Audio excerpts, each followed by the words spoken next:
Hey,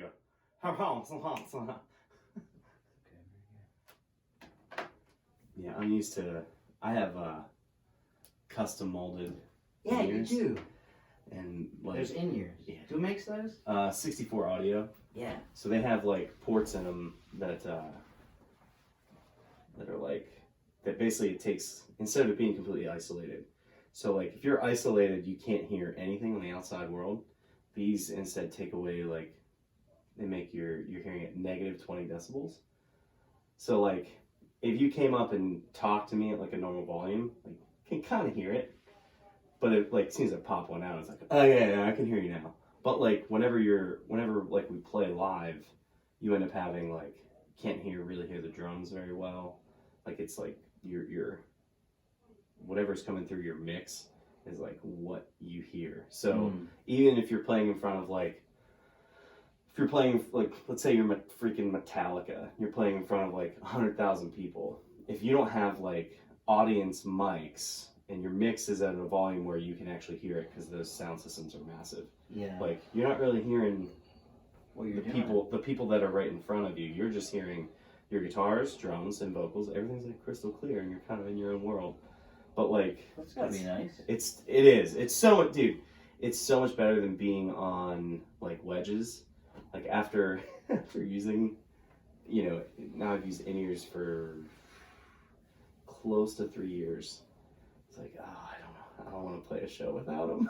It's like you end up with like a headache and like, oh, my ears hurt. Like, yeah, it's wild. It's wild. It's a wild business. Well, let me ask you this: so, like, when you've had that experience, you've got the in-ears in, you're hearing the sound, you're hearing the groove, and not a ton of distracting sound. Do you feel somehow less connected to like what it is that's going on with those cats out there? Sometimes. Like there's like with what we do, because like we do the we're in the praise and worship world, like for Christian music, and we do events that are typically youth oriented because we're like super high energy and bring that like the world of like the punk rock world that I came from and me and my friends kind of came from. We bring that energy into like the church space, which is it's really outside the box because like you're in a lot of like the groups that are out there today, like they'll have like 6 people singing and they're up dancing and jumping around, but the band is kind of like they're in the back.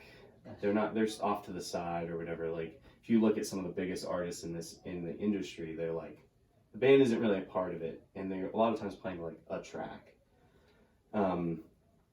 But it's different when you have like you have me and Jordan Clark. Do you remember Jordan Clark? I don't. So I also met him at Apple as well, and he like me and him are we're both playing guitar and we're jumping, we're engaging people in front of us, and like our bass player's jumping around, he's engaging, and Tyler who's one of our vocalists. It's me and him do the vocals. I think that's one of the cats I do know. Yeah, do you know Tyler? I believe he played in a band called Red Hands. Yes. I think you may have seen. I've been to a gig that his band played. Yeah. So like Tyler is a wild child. Like high school history teacher. No one would ever think that. I love it. Like full sleeve of tattoos and and like nose piercing. High school history teacher. It's like you talk about American history with him. It's amazing. And he loves music. Yeah, and it's what he's passionate about. Yeah. So like you have him bouncing off the freaking walls, and so it provides like this completely different experience.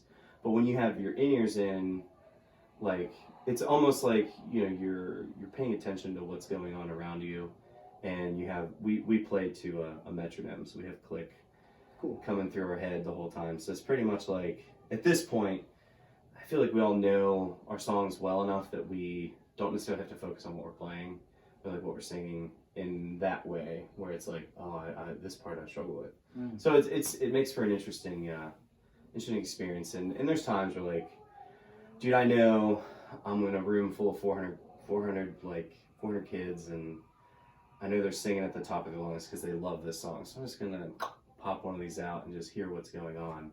And it makes for you're not supposed to do that because it's bad for your ears, because it makes one ear work really hard and it thinks it's compensating for an ear that you can't hear in. So you have to be really careful, but like this is sound reasoning. Yeah, literally. No pun intended. No pun intended. Yeah. Pun intended, baby. I have the puns. I can dig it. Yeah. And you have 5 in the group, yeah? Yeah, as of right now. Sweet. And it's good. It's you know. Check our camera. No, you're good. It makes for an interesting. It's just different, you know. Like we have 5 people that are just really passionate about, you know, our beliefs, and we're passionate about the music that we make, and only really one of us has ever existed in this space.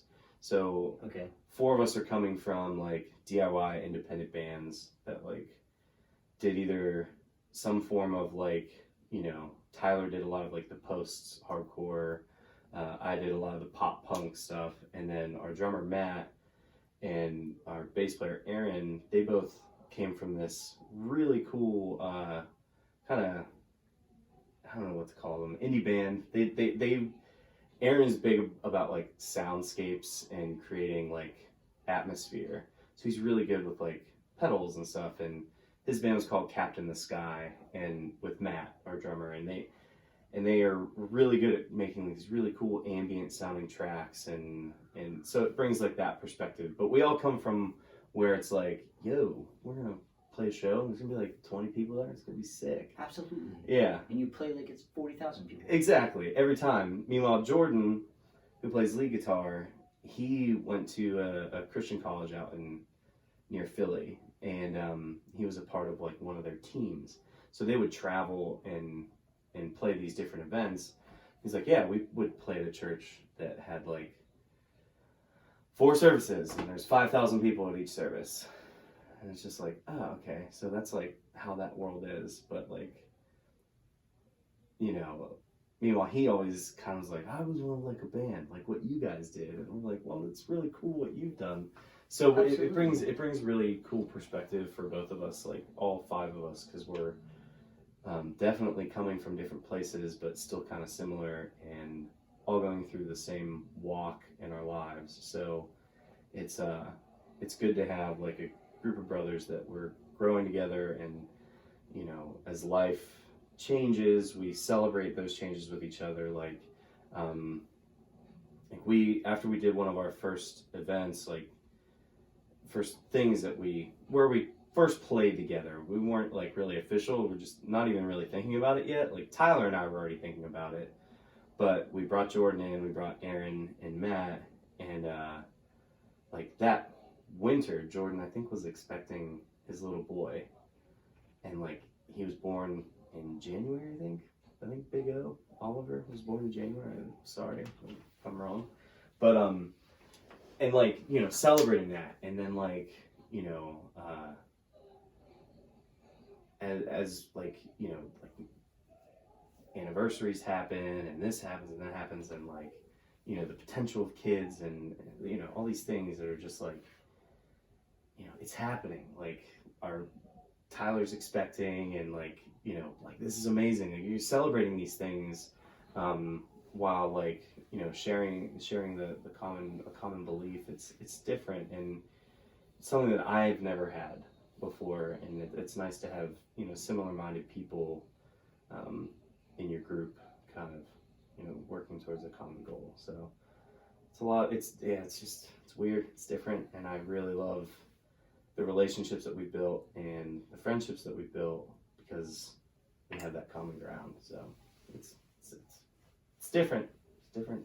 Dude, you can't buy that stuff with all the money in the world. No. You know what I mean? No. You gotta let it come to you. Exactly. People like that, life like that, new life like that. Yeah. I think exactly. I'm so far from fatherhood right now. Yeah. To hear that through mutual friends. Yeah. This is great news. Do you know what I mean? Yeah, absolutely. That's awesome. Yeah, and like that's, you know, I mentioned while we were talking beforehand, like, you know, I'm house hunting, and like, who'd have thought? I know, right? I love it, dude. Nova. I think that might even be the cat. That might even be the cat? Oh, Maybe. jeez, never mind. Nova style is more breach and clear. Nuke and pave? Bring back old terms? Dude, that's him. He's like, throw a concussion grenade and just clear out the room. Yeah. But Vader will show up to the roommate. Wait, Vader? Yeah. Nice, dude. I get it. Female cat named Vader. Named father. She's got that Sith princess. Yeah, dude, that's vibe. Well, yeah. But yeah, like house hunting and taking that like thinking about those next steps in life while having, obviously a support system of two families, like my in-laws and my parents. Okay, right on. And then but now I have this whole new support system of like 5 families, like, well, it's a good way of saying it. Yeah, like Tyler and his wife, Jordan and his wife, Aaron and his wife, and Matt. He's the single one, but we still bring him around. Absolutely. But like having that that group of people, like celebrating the highs and we haven't really had any like we've personal lows happen, but like we're immediately all there to catch each other in a lot of ways. So I love it. Yeah, so it's fascinating, and like the looming parenthood for me, and there's a potential looming parenthood. It's not happened yet. Fair but like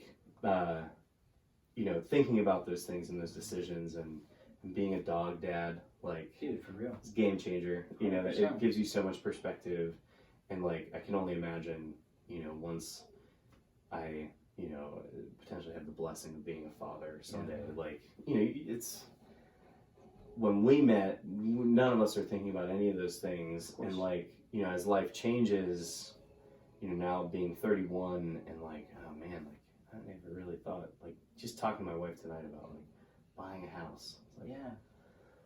Okay, I didn't know I'd be at this point in my life yet. Like, dude, it's surreal. It is. It's really surreal. Yeah, like, so, yeah, but it's nice to have a system, and I'm the type of person that like, I think you probably, whenever you text me about this, like, I hope you experienced this, but like when you ask, is this Dan Becker? And I just send you a picture of my face, like here, like, dude, I'm the kind of person that can pick up with anybody almost like at any time. And just because of the different things in life that I've kind of gone through, and the changing of jobs and changing of schools as a kid, and then like, making the decision to go work at Disney World, like, step out of my comfort zone. I'm always been kind of a homebody. Like, my brother and sister like would always go to camp and go this, and like I never did any of that. Right on. I was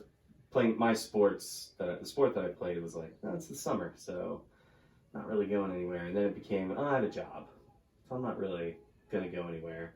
And then that just transitioned to like the little bit of college that I did, and then I was always trying to find a way out of school because school just never worked for me, personally. School did not spark joy for me either. And what's weird is like, if I think about my time in high school, I responded to people who were just respectful, like teachers that were respectful. Amen. Which sounds weird to say because you're a 17-year-old kid. Do you deserve any respect? Not really, no. Like, you're just a kid. You really know much. But when you would get that teacher who would like if I was talking in class, I'll never forget this. Mr. McCurdy was one of my favorite teachers. He was a baseball coach as well, and he's like, hey man, hallway, beat it. And I was like, oh no, like I don't like disappointing people. I'm a people pleaser. I get that. And like, even though I would like to have fun in class, I didn't always like to be disruptive. So I was like bummed that I bummed him out. Yes. And like, so I'm sitting down the hallway and he's like, hey man, what's going on? What are you doing? And he approached me like that, like, dude, what are you doing? Didn't go. Yeah. Didn't try to go gorilla on me. He was like, he asked you a question. Come on, man. Yeah. Can you just like stick with me for like? And I was like, dude, I'm sorry. Like, I kind of learned this stuff before. And he's like, okay, well, no one else has. Yeah. So just bear with me. All right, is that cool? And I was like, yeah. Sounds like that's a cool guy. Awesome. I have a tattoo because of him. Okay. Yeah. I can dig that. Like, he was my baseball coach a few years later, like when I was I was in the next year. It was like a sophomore, junior. So after I'd had him for class, he'd always call me Boom because I hit the ball far and I was shockingly fast for how big I am. So I have a thunderbolt tattoo. Boom. Yeah. I love that. It doesn't say boom, but it has my baseball number. Oh, But it was like, yeah, like That's- he made an impact on my life, like 100%.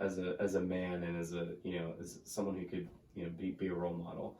So I'm just like, dude, yeah, heck yeah, getting that zapped on my leg. Dude, like, for real. but like, and then a few years later, I had a math teacher who, and this is, I still think this is hilarious. Like, if you didn't do your homework, which I was not one to do homework because I never understood the point.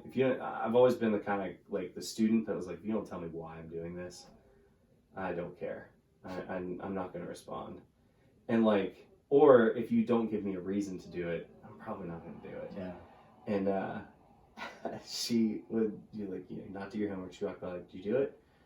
And I go, no. And she'd go, okay. And then keep moving. Didn't give me a speech, didn't grant, like nothing. Just like, all right. 0, keep moving. And I was just sitting there like, oh, I just disappointed her. But it was real though. It was genuine. On her part. It was genuine on her part because she Some cats cared. don't care. Some cats don't. Yeah, but she genuinely cared. And it was like, oh no. I better do my homework for her. I like it. I all right, I'll do Yeah. it. And like, The energy of the experience. exactly. And it got to the point where like, if I genuinely didn't have time to do it, like because of whatever reason, which was probably BS, but like, if I didn't have time to do it, she would, you know, I would even be like, I'm sorry. Yeah. And, But that then was like, genuine. yeah. So it's like, and then she had a baby and was on maternity leave for like most of the year, and we had a pretty lame sub. But like, what are you gonna do? Yeah, exactly. That's a good story. Yeah. I like the boom tattoo. Dude, also. yeah, man. It's like for the past like six years, it's like when I finally decided to like really start getting tattooed, and I try to take it like super serious. Like I have a 3/4 sleeve on my arm, and it's like a lot of them are like faith-based things and family-based things. Awesome. And it's very serious. Like it's black and gray. It's like waves, and I have like anchor and like an iris flower for my mom, and the verse from like her headstone, and all these things. And my favorite band is tattooed right here, like their logo. And it's like a minimalist logo that they use, which fits in with the waves. And it's like, love it. Yeah. It's just everything like it's like these. It's very serious. Yes. And I still have to finish it. Sure. But I like got really. It's like not heavy, but like you're trying to be very conscious about like what I'm putting on my body, and like I have a sibling tattoo with like me and my brother and sister. We all have arrows, and you know, a bundle of arrows is stronger than one kind of thing. So I was just like, oh man, like I really want to work on this right now, like just because I know how much needs to be done, like still. Just little spots of like filler and shading and so I was like, I got that first one on my leg, it was that Thunderbolt, and I got it up at Brother's Keeper because Daniel did my sleeve, and him and I, like, you know, we became close through that process. Like we would watch Rick and Morty while he's like, you know, zapping me up. And like it's really hard because like you're sitting there cracking up and like, it's like zzz, zzz, zzz, and like, you know, we like had to take a break, and I was like, okay, all right, we're past what we think is like it's a breaking episode, like go right. And like, so he gave me my Thunderbolt like for free because it was like one of the days they did like a Friday the 13th right on special. And we pull up, there's like, you know, the place is packed, and he just looks at me, he's like, you know, I hope I can get to you, but you know, there's no guarantee. And I'm like, dude, it's fine. Like, what do you guys need? I don't care. If you don't get to me, that's fine. Me and my wife, we came because we wanted to see you, and if we can get tattooed, cool, sweet. But like, you look like you're in rough shape. Like, you guys okay? And he's like, we haven't eaten all day. And I'm like, what do you, like, are you, gotta eat can food. we get you food? Like, sure. And he's like, yeah, please, can you just get us some pizza or something? And I was like, yeah, like, toppings. What do you like? That's awesome. Just plain or whatever pepperoni. I was like, yeah, that's fine. Like, and he's like, all right, as long as you guys do that, you guys can. You guys can go last. Like, I'll take you guys last. But like, yeah, if you can get us food, that'd be huge. Because then you guys will be the last people that we take. And I'm like, sounds good. I will take that. Yeah. And it was fortunate because Amber came directly from work, and she was very hungry. So it's like, there you go. Sweet. So we went to Frank's and like, dude, I know. So we got like a big pizza. Exactly. They make it. It's amazing. Yeah. Amber got like a buffalo chicken sub. Awesome. And Buff Chicks is the jam at that place. Where else should you get Buff Chicks? That's what I'm saying. Buffalo chicken pizza. It's famous. Oh yeah. No joke. So you hook the people with the tattoo shop up with Frank's, they better tattoo. Yeah. So like we bring back this like, you know, I think we got like a big pizza and a small pizza.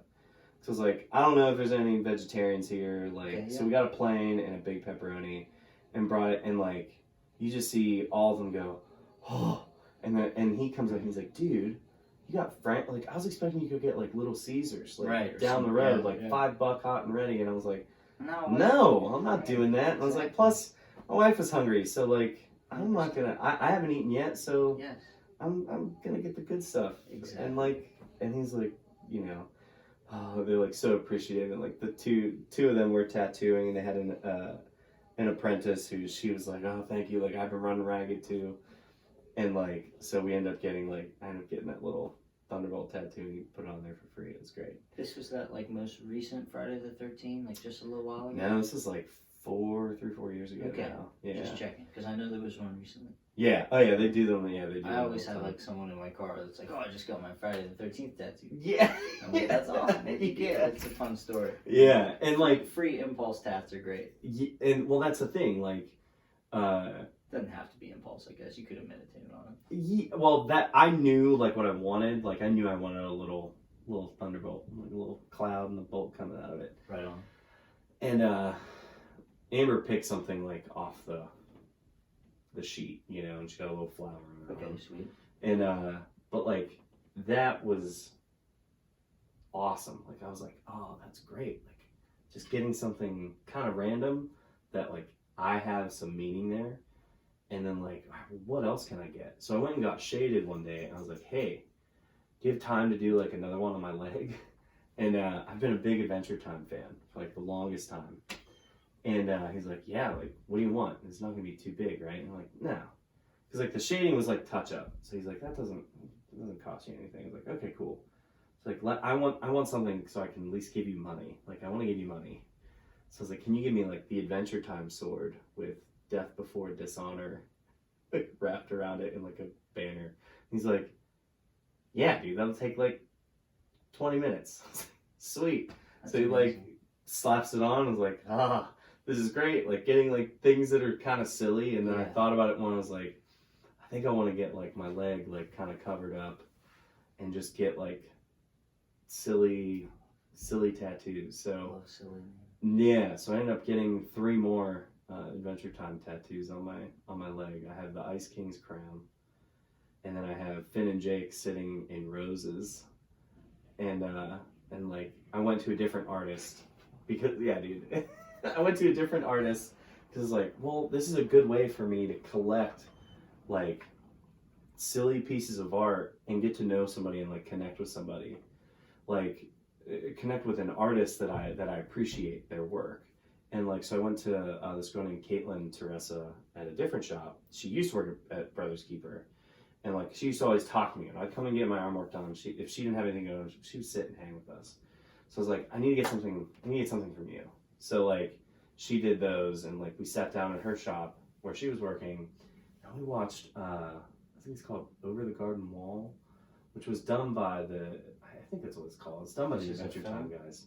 It's a little cartoon that has like 4 episodes. It was like on Netflix or something, and so we watched that and like just enjoyed like spending that time together. And same thing, brought her dinner. Like I try to take care of tattoo artists because you know a lot of times they end up just kind of sitting there like not able to get out or you know you're spending 3 hours with me. Like I might as well That's awesome, man. Bring you some food to eat. It's crazy how many of us humans sleep on the fact that we need sustenance. Yeah, exactly. Oh, I know. But the way that we justify it. Exactly, it's work. Like but Jordan from my band, Jordan, he is a barber. He's got a barber shop in Millvale, and like I can't tell you how many times he'll show up to rehearsals after working, like, dude, I haven't eaten since like 9 o'clock, and I just get some food. I'm like, dude, like, yeah, like get some food, man. Like, Baby Loves Tacos is right there. Like, just walk across the street. That's great. They got a new one of those in Millvale, yeah, right across the street from my church where I work at. So like, is that the church? Yeah, that one's right there. That, yeah, right? yeah. And I drive by it all the time. It's right. Yeah. Is that North or is that Element? Street it's on North Ave. Okay. Yeah. So Element Church, North Avenue. Yeah, so that's where like we're right across the street. If they're open, like just go eat something, or go to Ironborn. It's like a block away. Like just eat something. It's legit. Exactly, a legit little section of Millville to be in. But yeah, his former neighbors were Three Rivers Tattoo. Right. And right. I've so been his barbershop, you mean, is adjacent to what was the tattoo shop? Yeah, they now moved over yeah, to they're the taco place. above the taco place. How about that? Exactly. And so like I popped in there one day, and it was like same thing on a whim, and I was like, dude, I need like a mom and dad tattoo. It's like, if you think about it, like if you get tattooed, like you gotta have like a mom tattoo or like a mom and dad tattoo. So one dude I saw, he was taking walk-ins. There's Jason McGarry, great dude, and he like, hey man, can you make me a mom and dad heart? And he's like, totally. So he like just draws it up, brings it over, and he's like, what do you think? I'm like, he could have brought me like the most basic thing, and I've been like, let's do it. But like he brought me something that was sick, and it had like purple roses. I was like, the only thing, like I want to avoid like yellow, because like I have Thunderbolt has yellow and orange, like the Ice King's crown. It's on the front of my shin, yellow with like that the Adventure Time sword. It's yellow, and Jake from Finn and Jake, he's yellow. So I have like all these like yellow things, and I was like, he's like, well, what about purple? And I'm like, sick. Red heart, purple flower, like the banner has like a gold on it because it's a gold banner. But like awesome. Mom and dad tattoo. I was like, sweet. And then that's when I met the owner. His name's Joe. And he like he did my buddy Trip. He did his like all of his traditional stuff for his sleeve, and did his back like this big Chris Trepagnier. I forget how to say his last name. He goes by Trip, and he went to, I think he went to, he knew Steven. He knew Steven Michael. I don't know how, but basically he has like all these really cool like American traditional tattoos, and I'm just like, I love that style, but I already got like a Japanese thing going on, so like, sure, I feel weird just like starting to slap that on and mixing those two worlds, but on my leg I can do that. But Joe has like all this really cool work, and I was talking with Stephen Michael about like, man, like thinking about what to get for like Caesar. Like I want to get a Caesar tattoo. Like gotta have my boy, my dog, Caesar Salad. Gotta have him tattooed on me somewhere because he's made such an impact on my life. Just gotta have him. And Steven, Steve, he's like things just come off the top of his head, and it's usually like, that's brilliant. And he goes, dude, you should like get his face wearing an olive branch crown with like something that says like Hail Caesar on it. and I'm like, dude, like that's freaking perfect. 100%. Like and Caesar, very doable. And it's very doable. Yeah. So I hit up Joe Bruce, like pop in and like, here's my idea. It's kind of silly, but I really like, I think this is gonna be really cool. And he hears it and he's like, I love it. This is a great idea. And then like I show up the day of the appointment, and he's like, all right, here's what I did, like with the pictures you sent me. And it was just like, this is perfect. Like, let's put it on my shin. That's where I want him. And now I have like, him there. And then finally, like one of the last ones that I got was on the back of my calf. This girl I went to the same high school, and my wife and I have been like kind of following her career for the past like 5 or 6 years and she's just blowing up, and I'm like super proud of her. She's overcome a lot of things in her life and has become a really popular tattoo artist in the city of Pittsburgh. And her name's Emily Alinsky, and she fantastic. Like she does really cool, like I don't know how to describe it, like modern traditional things. So like she'll take like, you know, kind of like ladies, but then make them Pittsburgh themed. So like in their hair, instead of like a flower, they'll have like a pierogi, and that pierogi will have like one of the rivers coming out, and you see it split into 3 rivers with like the fountain by her ear, and it's like, how do you think of this? I love it. And then like she has like, I don't know, she just does this amazing stuff, and like her line work is really good, and the color that she does is really good. And I ended up getting a keystone tattoo. It's like I saw one that she had drawn up, and I was like, oh, it's dope. It has the incline in it. And so I picked it out, and I messaged her like immediately because she's like, these are available. I was like, sweet, I want that on the back of my calf. And it turns out she already had that like set up for somebody, and that somebody was Paige. Do you remember Paige from Apple? I do. She picked that one, same one that I picked, and I was like, oh crap. Okay. And is this like an issue?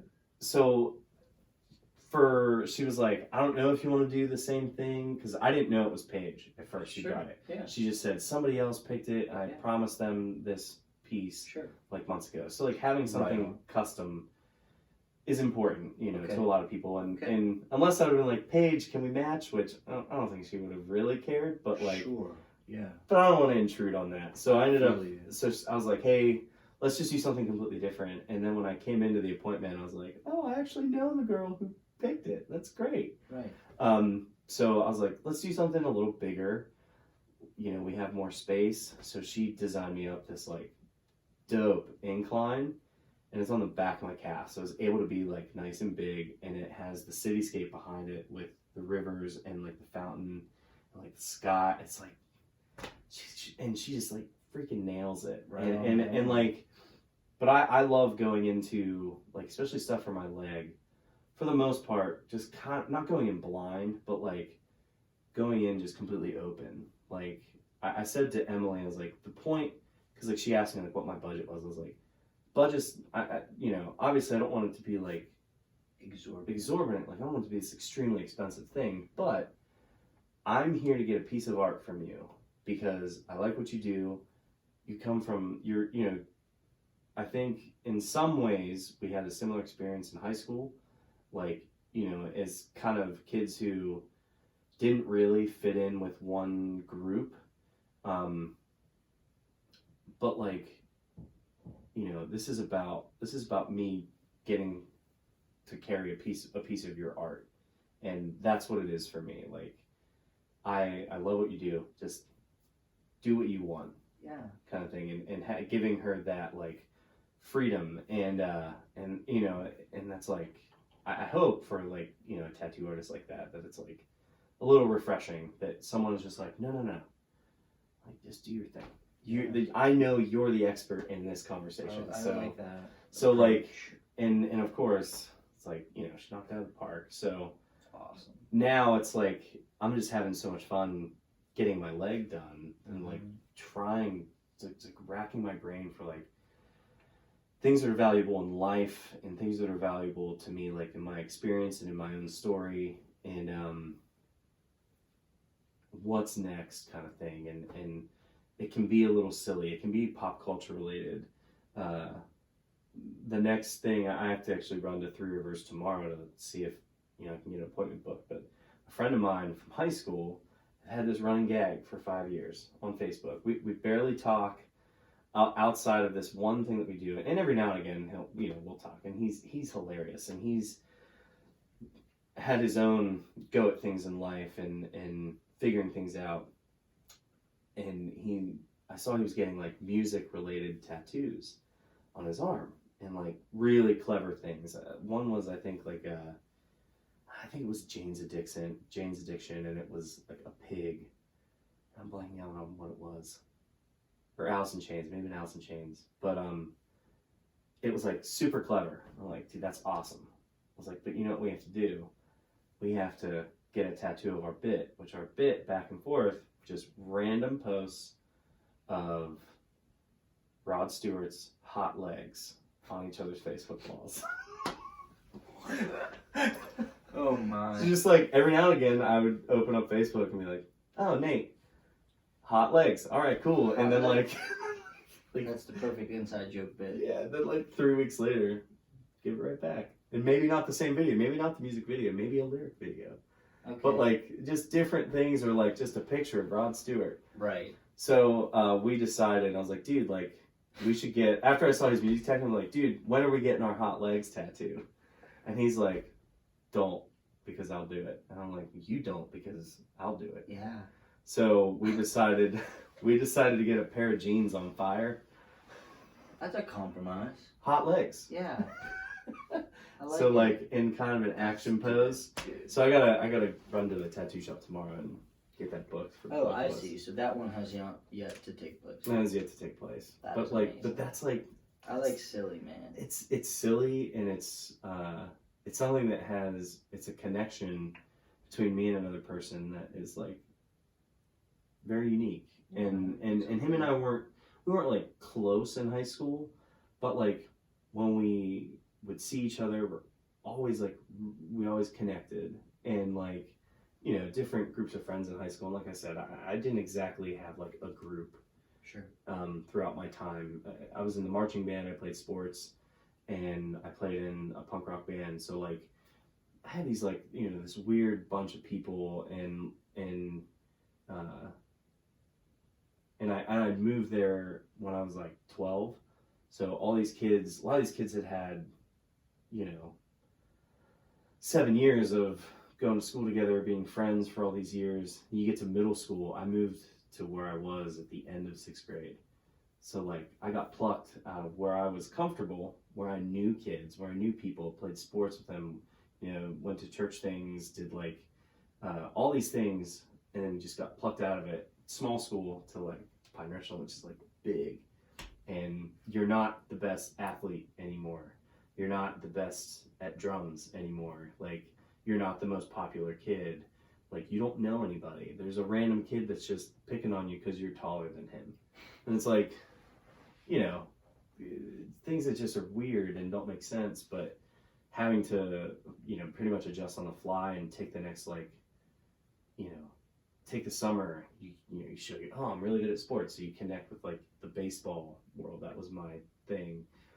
And then like in band, middle school band, you have like, you know, I was with the drummers. So like we were always doing stuff together because we were all playing drums. And then we get to marching band and we're like doing creative things with marching drums. And it's like, oh, it's another little pocket of people. So like being able to kind of navigate that like social world where like, unfortunately, I didn't have a lot of really close friends in high school. I had like, realistically, I had like 2 to 4 that were like, that I would consistently hang out with. One of them, you know, 2 of them grew up the street, but they were like 2 and 3 years younger, 3 and 4 years younger than me. So like, they're still, whereas now we're like brothers, and we've always been that way. But like, they had different lives in school as far as school went, because they had friends in their own grade. Mm-hmm. So that's cool. That's how life is. And my best friend was a year younger than me. And then like people that were in my grade, I had good friends, but like they would all go off and do their own thing, you know. And that was never an issue with me because I had work and I had a, you know, girlfriend at the time, so it was like, it's cool. But like, you know, it just makes for weird connections, and I completely forgot where I was going with that. But you remind me of how I also had a very tight circle. You know, if it was a circle at all. Yeah. There were probably points where it was not. Yeah. You know, but well, actually, you can't run out and grab that stuff. It just shows up. You know the school that I went to as a kid. Go ahead. I went to Southside Beaver. Okay, yeah. So you were in Burgettstown, right? That's right. So I grew up, like the first place, I was in Hanover. Yeah. Dang, yeah. I was Hanover's like right pretty there. close to the village I grew up in. I grew up in Paris, which is right on the border of West Virginia. Okay, so a little further out. So if Hanover's here, you gotta drive another like 10 minutes and you're in Paris. But like, dude, Hanover Park, like, yeah, where the baseball fields draw are. You a blueprint. Yeah, Back of my hand, dude. You know? Yeah, like that's where I grew up playing baseball, and then That's awesome. we would go to that. It was like a '76 gas station. Yeah. Not far from the amphitheater. Yeah. And you could rent movies there, and then there was County Line Pizza, which became A&B's. That was all technically like Burgettstown. Yeah. But it was on like the edge of things. So I used to go to that gas station to rent movies. That's crazy, man. Yeah, I don't know if you ever did that as a kid. I didn't know, but I know where you mean. Yeah. That's crazy. Yeah. That's Southside Beaver. I didn't realize that. Yeah. 'Cause I remember running into you when you worked at the Apple store. Yeah. But that's funny, small world. Yeah. How so about like they renamed the amphitheater again? that's Star Lake, First Niagara, Key Bank. You know, What is I it? think I missed one. It's What like is the it Star now? Lake, Post Gazette, First Niagara, Key Bank, Yeah. S&T Bank Music Park. S&T Bank Music Park. That's so weird to me. I wish some rich cat would come in and buy it and name it Star Lake motherfucking Amphitheater. Well, because it was Star Lake, and then it was Coca-Cola Star Lake Amphitheater, right? I think the first one was Post Gazette that bought it. Because, see, here's the thing, is you had... Well, no, it was Coca-Cola. Was it? Yeah, Was there a because Coca-Cola I remember phase? it was like, because I'm it just was... gonna have to expand it my was- bit that I do where I it name was- them all. It was Star Lake, and I think it was the Coca-Cola Star Lake Amphitheater, and then That's it became crazy. the Post Gazette, like That Post wouldn't Gazette surprise Pavilion, me. I right? missed one. You're right about that. Yeah, Post Because Gazette. they also had that Roadhouse down the road, Pepsi Cola Roadhouse. Yes, and that, separate. It was like a club gig. but it was You know what I mean? technically a separate like place. Yeah, for sure. It was just Really right nearby the lot for the amphitheater. Yeah. And that was, I remember driving, like hearing about like, you know, I forget what radio station it was like. If you listen to Y108 back in like the 90s, we're like, oh, they're playing the Pepsi Cola Roadhouse. I'm like, oh, that's cool. It's like in Burgettstown. I'm like, oh, that's like right there. And then like, I never saw a gig there. never did either. I technically went to like one of my girlfriend's friends' like dance recitals that was booked there. You know, so I've been in the building, but like, it was a private event. Yeah. It Wasn't like they were. wasn't my forte. Yeah. They were, you know, Whatever. strictly serving Pepsi there. No. Exactly. That was not a rage. No beers. That's crazy that they named it again. I mean, buy it and sell it as much as you want, as long as you're going to bring good acts there. But so many of those acts that used to go out to the amphitheater are now in town. You Yeah. got Stage 8. You got the Roxy Inn just opened up. Yeah. Not I haven't just been there opened yet. up. This was like last spring they opened up. Yeah. That's Have a you big been? venue. Have you been there? We have a show in March that we're going to there. Who? Yeah, it's a Code Orange metal show. Oh, you're gonna see. That's gonna be bonkers. Yeah, it's gonna be Because they have. every who they time I have? die. is Every on time the I die, bill. isn't Zayo playing too? I'm not sure who all is I on though, other than those two. Think But- Zayo's playing. Which I'm is excited like when an insane. old venue gets refurbished or rebought or Exactly. reopened or whatever, because that's a rougher part of town as far as like your neighboring communities. McKee's. Yeah, it's The McKee's dog- Rocks, right? Exactly.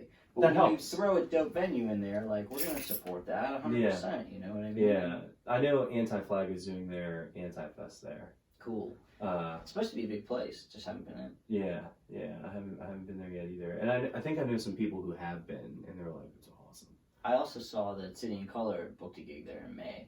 I'm not surprised. That's probably They've been a Stage AE every time I've seen him historically Yeah. in Pittsburgh. yeah. So And I I'm think like, new venue, sweet. yeah, Down with that. and I think like the whole 'cause Promo West runs Stage AE, and like Right. and I you know that's a whole world. Like you have Ticketmaster, and they work with Promo West, and there's like they're a national. I think they're a national promotion company. So like, let's say you and I start a band tomorrow, and it becomes the biggest thing in Pittsburgh. We can't just call up Stage AE and be like, we want to book the main stage at Stage AE. Like Promo West is like, no, you're not one of our acts. Like, Right. yeah, but like we pre-sold tickets for it already, and we have 2,700, which is like I think the max for the indoor is like 2,300, 2,400, probably somewhere in there. I'm with you. And like we have like people ready to see us. Like we already sold all the tickets for it, and they'd be like, sorry, you can't book the main stage or something like that. Like I've heard that through Yeah. people. You can book the club just because of the way they do business. Exactly. Like they only work with guaranteed acts. That's interesting. Yeah, but like we could book the club in a heartbeat. Yeah. You know, and they have like specific door deals they'll do, or like you can flat out rent the place out. At the time when I called, when Ben we're looking to do our record release, we called there and it was like, yeah, if you want to rent it out, it's like $1,700 for the club because that pays for like bartender, sound, all that stuff. I was like, oh, it's a little high, which is why we ended up doing it at Mr. Small's. Cool. Because like they were at the time, Small's was like there was a weird stretch where as far as venues go in Pittsburgh, it was like in the early thousands, like Mr. Small's was like they'll pretty much do anything, and it got to a point where like that doesn't pay the bills necessarily, but like just go and rent your main room out to like local bands, and that's I think at the time it was like a 700 cap room. I see what you're driving. And like, and you guys only sold this many tickets, or this, and it's like local music. And it's like, oh, it doesn't necessarily pay the bills. And then like, there's a stretch where Pittsburgh, they were too small of a venue for certain bands, but too big for others. So like, they needed, you need to find that balance, that in between. Those in between acts were starting to get too big, and then like. So they would start playing like the Rex, which at the time was bigger, and like then it was cheaper to book at Altar Bar for the longest time because you could rent Altar Bar out for. There was a period of time where it was less than $1,000 to rent out Altar Bar to play a show. Sounds like a sweet deal. And it was I loved playing at Altar Cool Bar. space. Yeah, it was awesome. And it's a church again now. Yeah, it is. That was weird to me. It's funny how that happened. Yeah, exactly. So much raging and so much brutality. So much like that. There was. I know for a fact there was a lot of drugs happening at that place. Gotta be. The owner was a nutcase. That I'm not familiar with. Yeah, he would come out every now and again. If you were of any sort of notoriety in the city, he would come out and introduce your band, and that was like an honor. I understand. He'd come and like, welcome to my Altar Bar. And he would give some speech about the band, and then I present to you these guys. Like say their name, incredible, and then just like walk off the stage. And I'm pretty sure he did that I had some friends who, they were very successful, and they decided to hang it up, and they were doing their last tour, and their show was at Altar Bar, and I think he did that for them, and they're like, what's that guy's deal? I ran into I was in Nashville. I was in Nashville hanging out with I was closest with their singer, and he came out to my cousin owns a marina like an hour outside of Nashville. I was like, dude, like come hang out, let's ride some jet skis, bring your girlfriend, like we'll hang out. Awesome. And he's like, okay, cool. And he's like, man, I still think about that Altar Bar guy. Like it's like just a standout memory. Yeah, a weird cat. This is like 7 years ago or something like that. 6 years amazing. ago.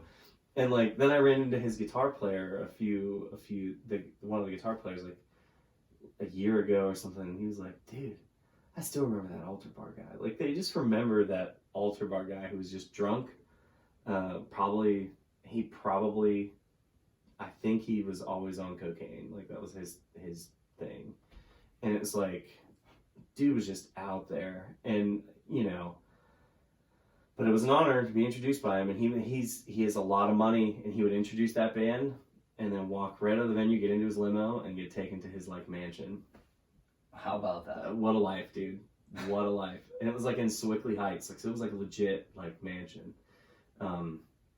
But then like once the Altar Bar had like code issues, like with which is why like the building was condemned, which is why they're like, oh, we can't afford to fix it. So when I was in Cardboard, we were actually booked to play with Punchline.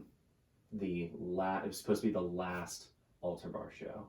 Oh, I see. Yeah, so we were like when they asked us to play the last Altar Bar show, like we're talking after, I think, I forget who was supposed to play. There was like, I think it was, I don't remember. It was a bigger band, like a Bayside type band, was like even booked to play Altar Bar as a series of the last shows that were going to be there. And Punchlines, 37 Everywhere, like anniversary show would be the last one at Altar Bar. So it was like, wow, this is cool. This is like an honor to be a part of that. And the building got condemned, so they had to rebook everything at like the Rex. Yeah. And like move somewhere else. Scatter it. That's crazy. Yeah. So what was the issue? Do you recall? I think it was the roof. Interesting. The roof was like gonna cave in or something, and then definitely problematic. Yeah, exactly. Especially with that high ceilings, like that's coming. That's a long way down. Yeah. Can you remember that happening, or can you imagine that happening? Like, Dude, no. Just people on a show, and well, especially like loud rock music going on for all the time. It's just shaking that foundation. Good point, man. So the church that bought it is Orchard Hill, I believe, which they're stinking massive. So like they have the money and the funds to buy a building and refurbish it. Yeah. You know, more power to them. It's a strip district campus that they have, and now it's a church again. Yeah, yeah. Drug use or otherwise. All the debauchery is just adding to the character of the building. Dusted away. What are you gonna do, man? Yeah. But that, you know, it was wild. Yeah, it's hard to believe. Like the strip is really revitalizing. Yeah, they're doing a lot right down there. I work down there now. I see. Cool. Yeah, I work with. See it all the time. Cranes and construction. And yeah. It's gonna be something. And I work with Uber ATG with self-driving cars. Gotcha. So like it's like, you know, obviously they're a part of that like revitalization. Because of all like the projects they have going on and stuff, and but like even just driving down was it Penn Avenue and looking at things that are now gone, you know, like I remember walking at that show that was at Ultra Bar that my friends were playing for their last tour. Me and he's like one of my little brothers, his name's Dylan. He wanted to get cigarettes. I was like, all right, well, let's walk down Penn and see if we can get you a pack of cigarettes, all right?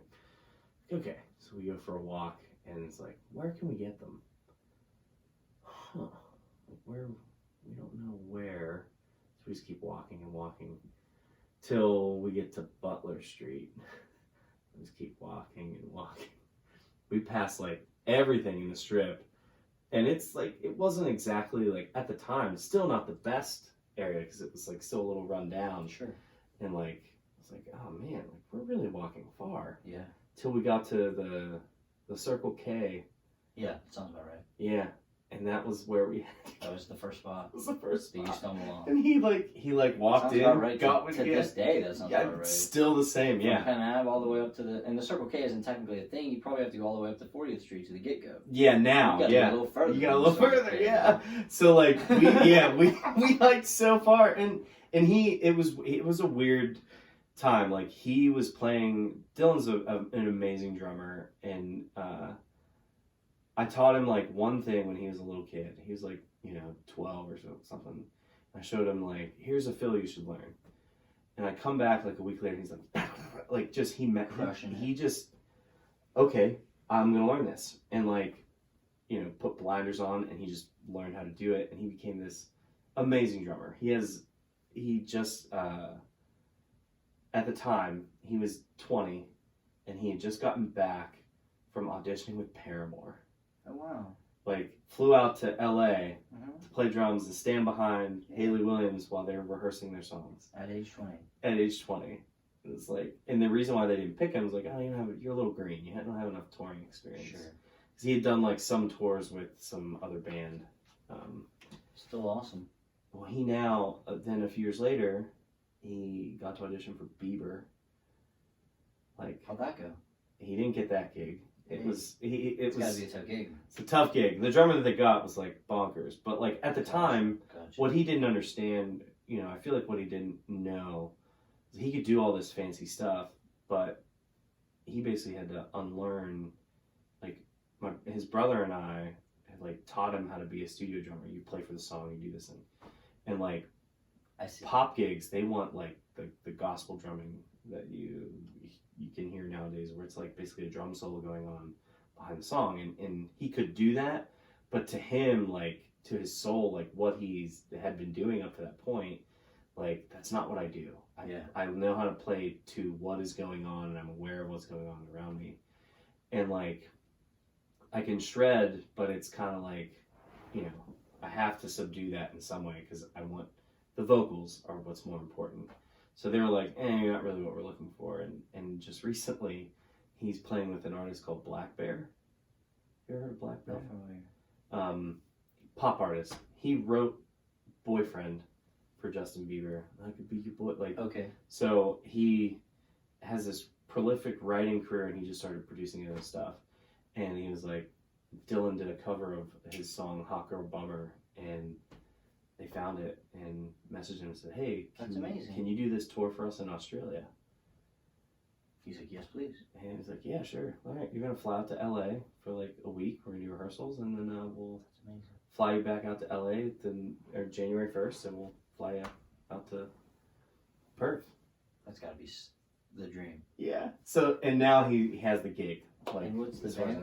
They're called Blackberry. He's a pop artist. So he's got the gig as the drummer. As a drummer for the band. They Good for him. Drummer and a bass player, and it's like...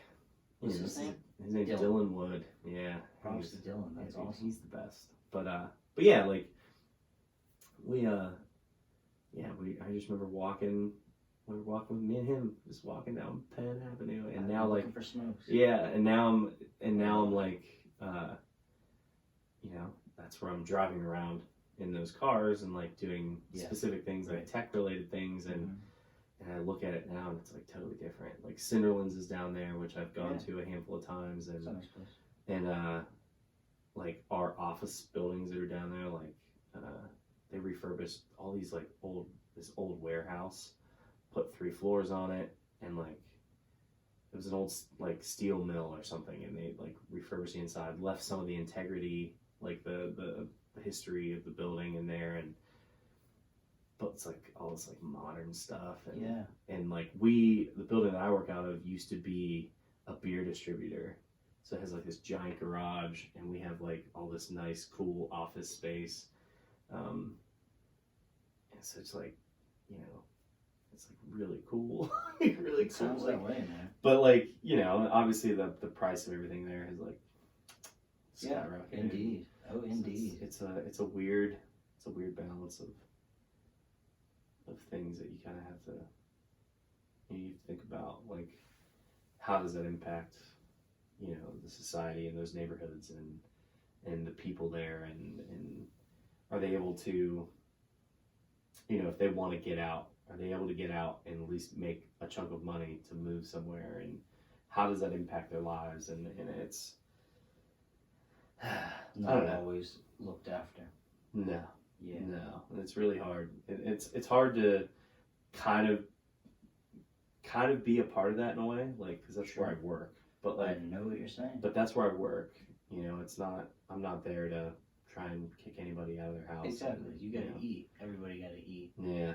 It's unfortunate when I see to different tune hospitals be bought, paid for, built from the ground up, like UPMC. It's like, hey, we're gonna build a eye institute right next to Mercy, its own eye specific building. And I'm like, dude, more power to you, but like, homeless cats running around. You get enough money to build the eye institute. Why don't you make a charitable donation for the city that you look down upon with your like little what's the word? Eye of Sauron. Yeah. On the U.S. Steel Tower there. Yeah, exactly. They refurbished the bulbs so that they're so bright that you can see it 20 fucking miles away. Yeah, but they're in the business of making money, churning and burning and cash cowing patients, and it's just whack, man. Yeah, it doesn't. It doesn't serve the people of the burg. So if when I'm watching Penguins hockey and I see UPMC life-changing medicine, show me some lives you've been changing. Dog. Yeah. You know what I mean? And like, there is success stories, and like, the cancer research is obviously gotten a lot better, and that has impacted. I'm pretty sure that's impacted my life. I lost my mom at a young age to cancer, and I don't really remember much about like where her treatment was, but I know that there was like an experimental, from what my dad has told me, and I could be completely telling this memory wrong, but they were faced with like a decision to make of like, this isn't kind of an experimental treatment we can do, but it might let you be a mom for 4 more years. And it was like, yeah, we have to do it. Roll the dice. We have to. And like, you know, who knows? I don't know what kind of cancer it was, but it's like, you know, hopefully from her death came some sort of learning of like, oh, like now we can treat this, you know, and that was like 25 years ago. So like, how does that, you know, I can only hope that more research and things have been done, but like, you know, I always hear of, you hear those like dummy news articles on social media like, this thing has cured cancer. It's like, okay, please, can we stop goofing around? Like, I know it's, you know, the pharmaceutical companies make a great killing selling chemo drugs. Right. Can we stop goofing around? Like, and I wonder deeply if maybe stuff like that, cancer, stuff like AIDS, stuff like the common cold, is already cured in a just secret. What's the word? Secret little lab community. Yeah. Secret lab with a secret overseer. That would be disheartening. However, I don't know, man. Yeah, it's yeah. One of the craziest, like I think back, and this is a weird reference, but the movie I Am Legend. Yeah. So with Will Smith, right? He's trying to cure the zombie, virus. Yeah, the zombie virus thing. It's so funny for the long, like, till the first like zombie came out, because it's really what it is. It's a zombie movie. Very much. I didn't know this. I didn't read the book or anything like that. Same. But I remember seeing it, and then like as soon as I saw like the first zombie, I was like, wow, this is just a zombie movie. I remember being like, all that build up, and you're like, it's a zombie movie. Like, come on, man. Like, I was hoping this was gonna be something sweet.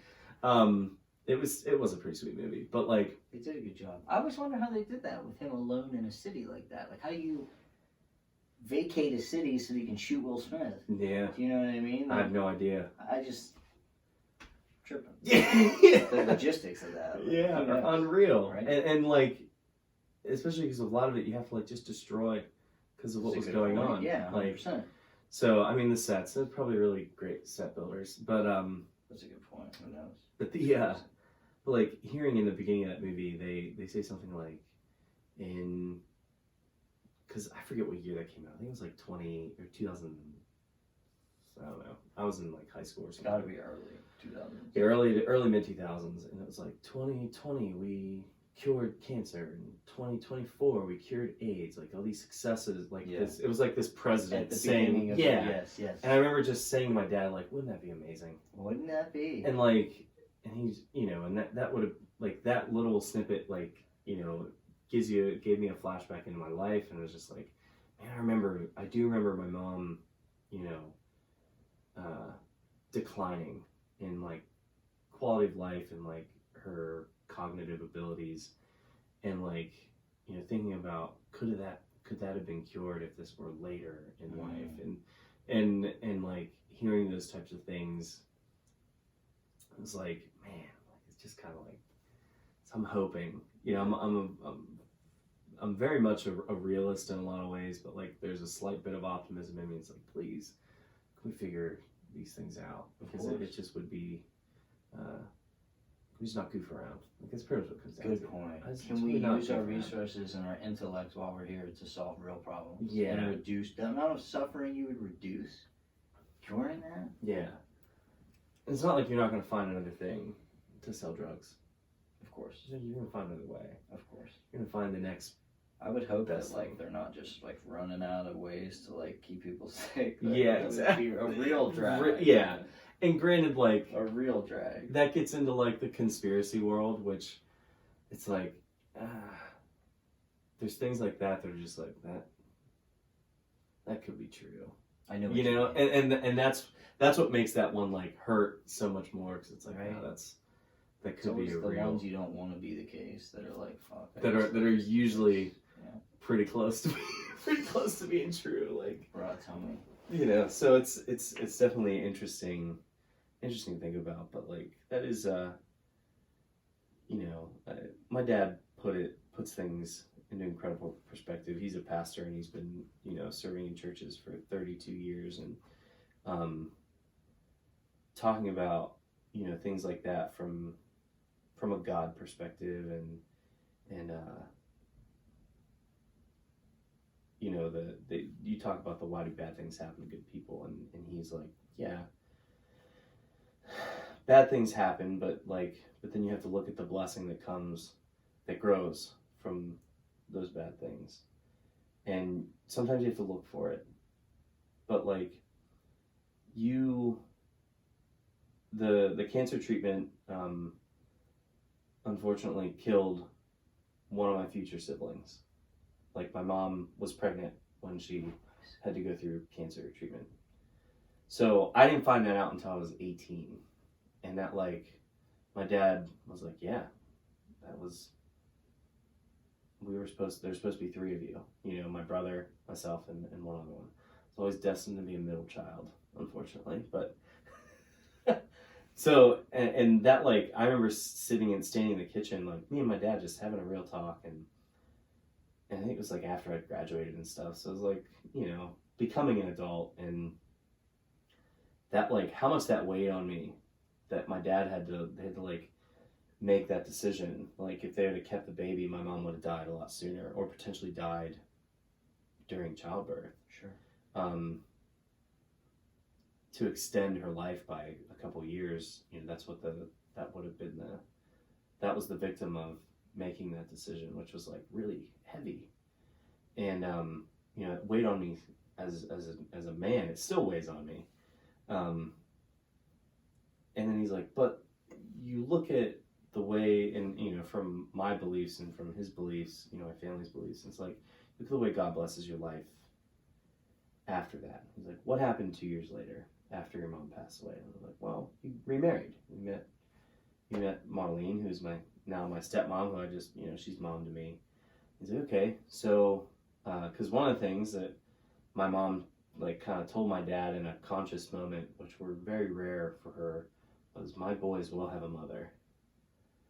My dad's like, okay, yes ma'am, okay. And my mom's was Puerto Rican, 6 brothers, she's tough as nails, taught me how to play baseball, right on. Yeah, so she was, you know, a fighter, you know, her whole life, and so my dad going with that perspective, okay, I gotta find the boys a mom, and so now I have my stepmom, and then 3 years later get my little sister, and then you look at oh, so I lost one person in my life, God blessed me with 2 more, and 2 more people, the experience of being an older brother and being able to share that compassion with, you know, I was 11 when she was born, so I look at her life and just how precious she is to me, because I know there should have been 1 more. There should be 4 of us, but there's 3.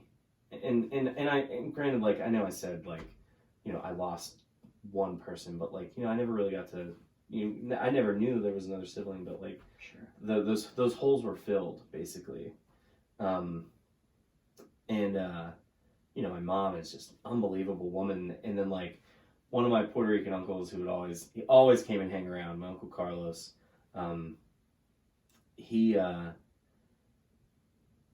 there's times where we're sitting at dinner, this is maybe 3, 4, 5 years ago, where my mom will do something and he just starts cracking up, and he's like, that's exactly what my sister would have done or would have said.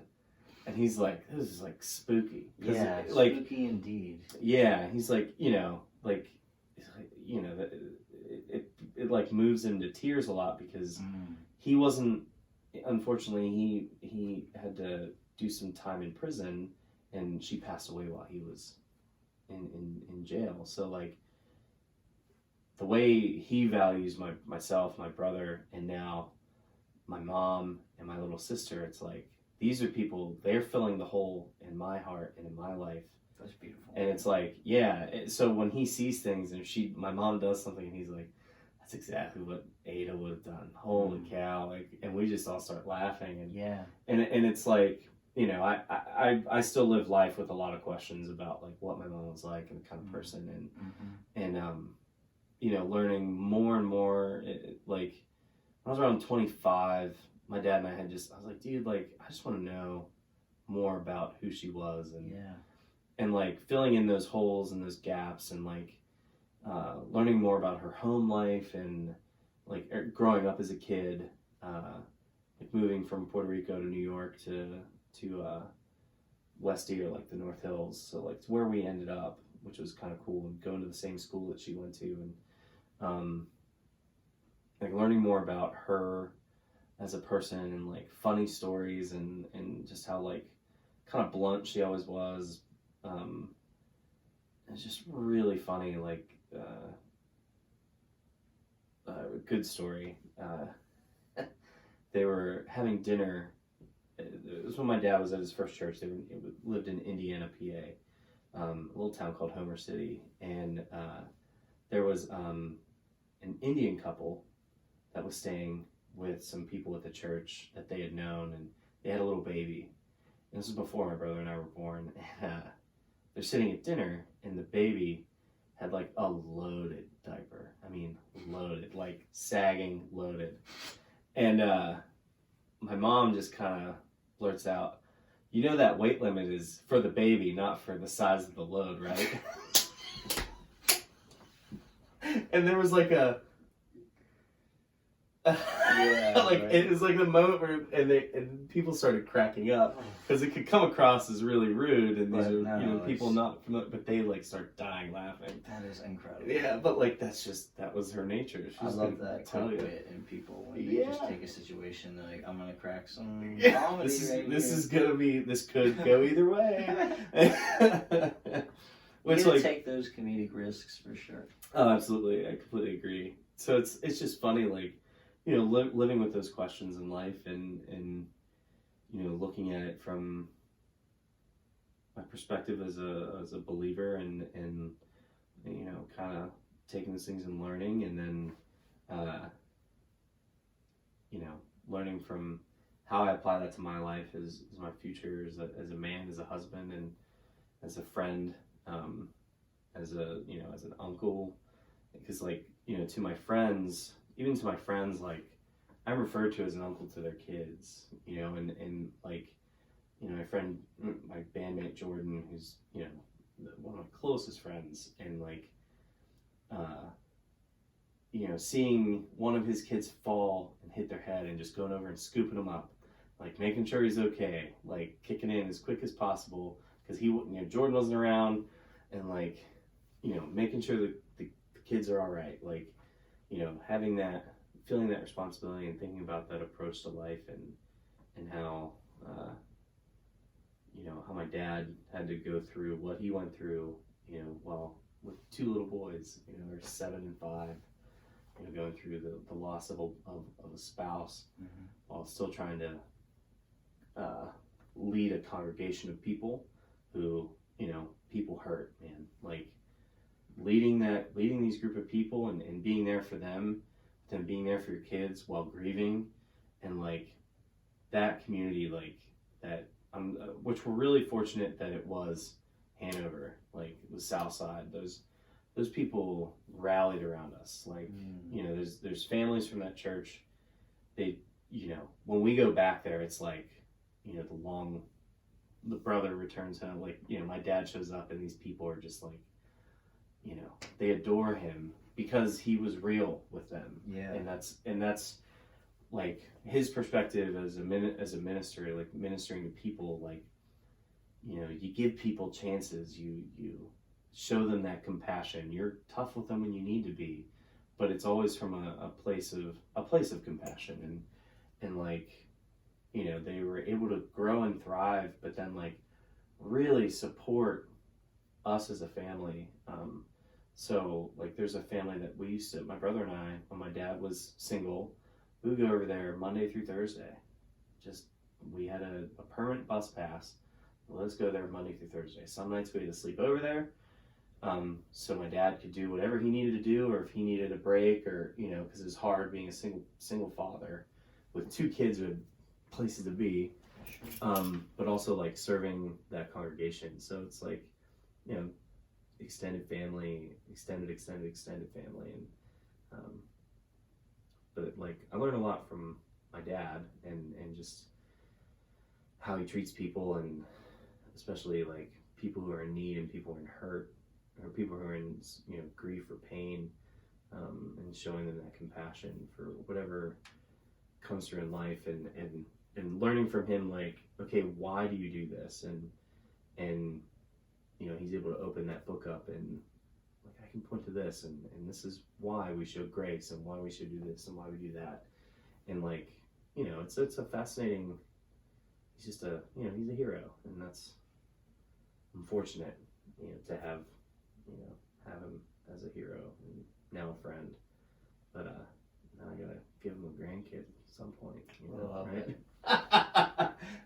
And they'll love it too. Yeah, yeah. That's awesome. Yeah, That's so gotta be great to have the perspective that you have and the way that he helps shape that perspective. yeah, So you've got your own eyeballs, you've got your own individuality, but to have that person that's shaping that goodness in you, yeah, for the betterment of you and yourself. That's yeah. awesome. And like, I've never felt like in terms of my like religious beliefs, I've never felt pressured, which is interesting to my dad. Like, you know, they say each kid is different, and that's obviously true. While I am a bit of a people pleaser, I also have tried to live as honestly as possible with myself and with people around me. I've also always kind of done my own thing. So like, I recognize the difference between me and my brother, and I definitely recognize the difference between me and my sister. And like, where my parents have looked at things and been like, you know, maybe we'll deal with more influence this way with this kid or that kid, like, you know, just trying things because, you know, they're figuring it out, you know, just like anyone else. You know, I lived for a long time where I was just kind of, I would say, relatively agnostic, like, you know, not really caring, you know, in what I believed in. Wasn't really doing like the church thing or anything like that. So I was working all the time, and my thing was, if I wasn't in school, I have a full-time job. Like, parents let me live at home, so I might as well work my butt off, and I'm gonna grind every day and turn out not really make anything of myself at that point, because like, you didn't know how to manage money and do anything like that. But like, it, you know, once I got a little older and like kind of reassessed things as I got like into my early 20s, like around 21, it's like when I started to actually kind of look back into it and experience things, and what I do now, like with praise and worship music, like finding that's where I felt my connection, you know, with my beliefs and the connection with God. So, you know, whatever you believe in or want to call it, but and that kind of impacted how I viewed things, like as far as my dating life went, how I approached people at work. Like, you know, a lot of things that I see in the modern way of living, like just in general, like modern church, modern workplace, like there's so much division, and people love to stand by their political views and let their political views, especially in the church, a lot of times political views are defined by religious views. And like, where I understand some of it I don't understand, and some of it I don't like. Because there's a lot of things about, like, you know, one of the most basic Bible verses that everyone hears is like, love your neighbor as yourself. And you don't see a lot of that when people are thumping their political views or like, so it gets that tribal mentality of like, my team versus your team, my candidate versus your candidate. It's like, everybody love everybody doesn't really fit in there. Yeah, exactly. And that's something that, like, I've talked to my sister about it, and that's hard for her. Like, you know, how do you show compassion to someone who's, you know, gay, lesbian, trans, bi, whatever, like, because they're technically not welcome in some ways, like in certain churches and stuff. I understand. And I would say certain churches. It's not every church. Of course, But like, how do you show that compassion? I was like, you just do it. Exactly. Because it's what you're supposed to do. It's to love thy neighbor. Yeah. Interpret that literally. Yeah. Like, and you look all at the coordinates are at Earth. Yeah, exactly. Everyone is my neighbor. Exactly. If you can't get down with that, yeah.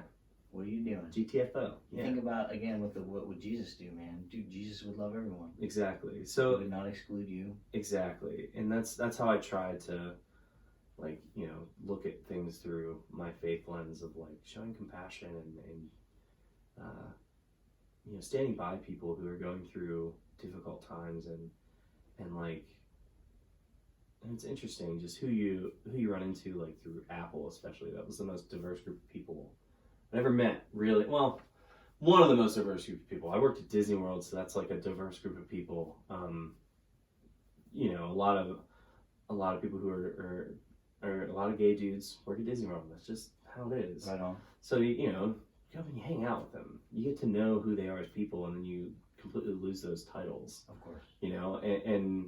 And hopefully that was something they felt the same way with me. Yes. And then, like, go to Apple, and there's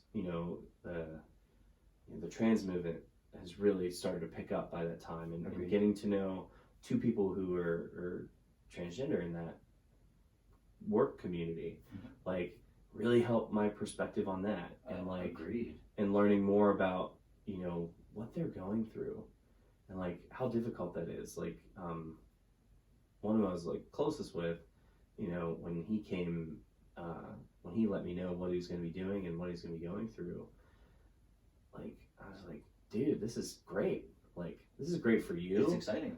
It's like, it's also great for me, because, like, I know you well. Yeah, that's a good point. I can ask you questions, and I don't have to feel ashamed. And he's like, yeah, this is great. Like, we have this trust with each other. So, like, if we're hanging out and it's just the two of us, you can ask me. Like, it's important for you to know what I'm going through, because you're my friend. And it's and for me, like, it's important for me to understand what you're going through, because, like, I also understand there's some dark things that can come with going through transition, and I can't imagine. I cannot imagine. So, like, I just want to make sure you're loved, dude. Like, I know you're going through, this is a physical change that's going to be really difficult for you, but I'm going to love you through the whole thing, and, like, I don't care. I know my beliefs say there's people in my world that'll be like, no, you shouldn't. Sure. What they're doing. It's like, dude, I kind of can't stop somebody or prevent them from doing what they're doing. Absolutely. Like, so I'm going to do what I can do and show that compassion and care. So, it's a fascinating, way to live, your lens of faith and try and show that, the New Testament stuff that, is going on. So, and I'm not the best, like, admittedly, I'm not the best with, like, knowing my Bible verses and, like, knowing all these things. I definitely depend on my dad for a lot of things, and depend on Eric Garrison, who's pastor at my church, like, for a lot of things, and Tyler, who writes a lot of lyrics for my band, like, depend on him for a lot of things, and understanding things, and Jordan, definitely depend on him, and Aaron, like, and Matt, all my bandmates, like, I really depend on them, because, like, I know they know more than I do.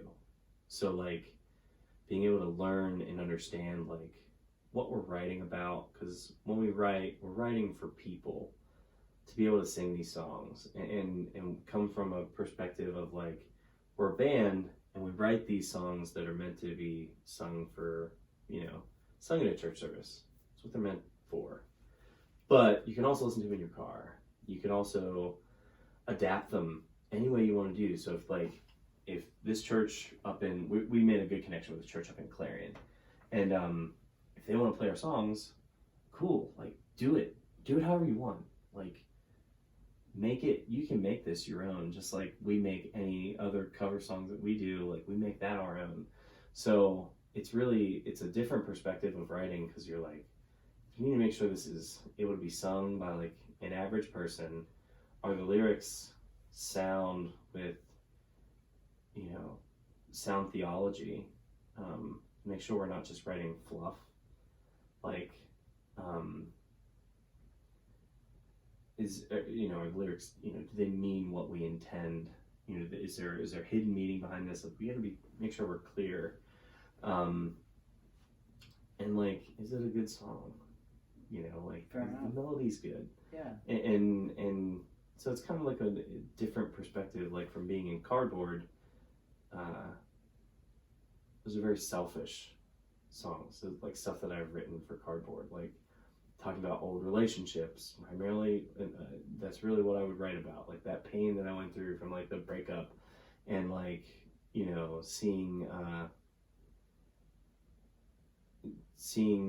witnessing someone who that you have that irrational like love for someone because they're you love them in high school, and like learning how to let go of that, and like there's still like a lot of the stuff that I wrote was like those emotions, and just kind of like being able to like, this is what I always wanted to say, so you just let it out, and then it's like, all right, I feel so much better now, like, yes, because you don't, like, it's, for me, it's always hard. It's harder to write songs that were like happy, that. Like, yeah, it's so much easier to write things about like, oh, like I don't really feel good, like, I'm thinking about this like lovesick thing and preaching to the choir. Yeah, it's like, dude, it's so much easier to like not really write the blues, but like that vibe. Yeah, I can express I'm angry, so I'm gonna. This is why I'm angry. I got melancholy for breakfast for sure. Yeah, yeah. So like it's I think of the song like I Lost Again. Like I wrote that about that, like it was the time that I drove up to see this girl I was like dating, and I was driving home, and I just kind of knew it was coming to an end, like it was looming, and talking about that, like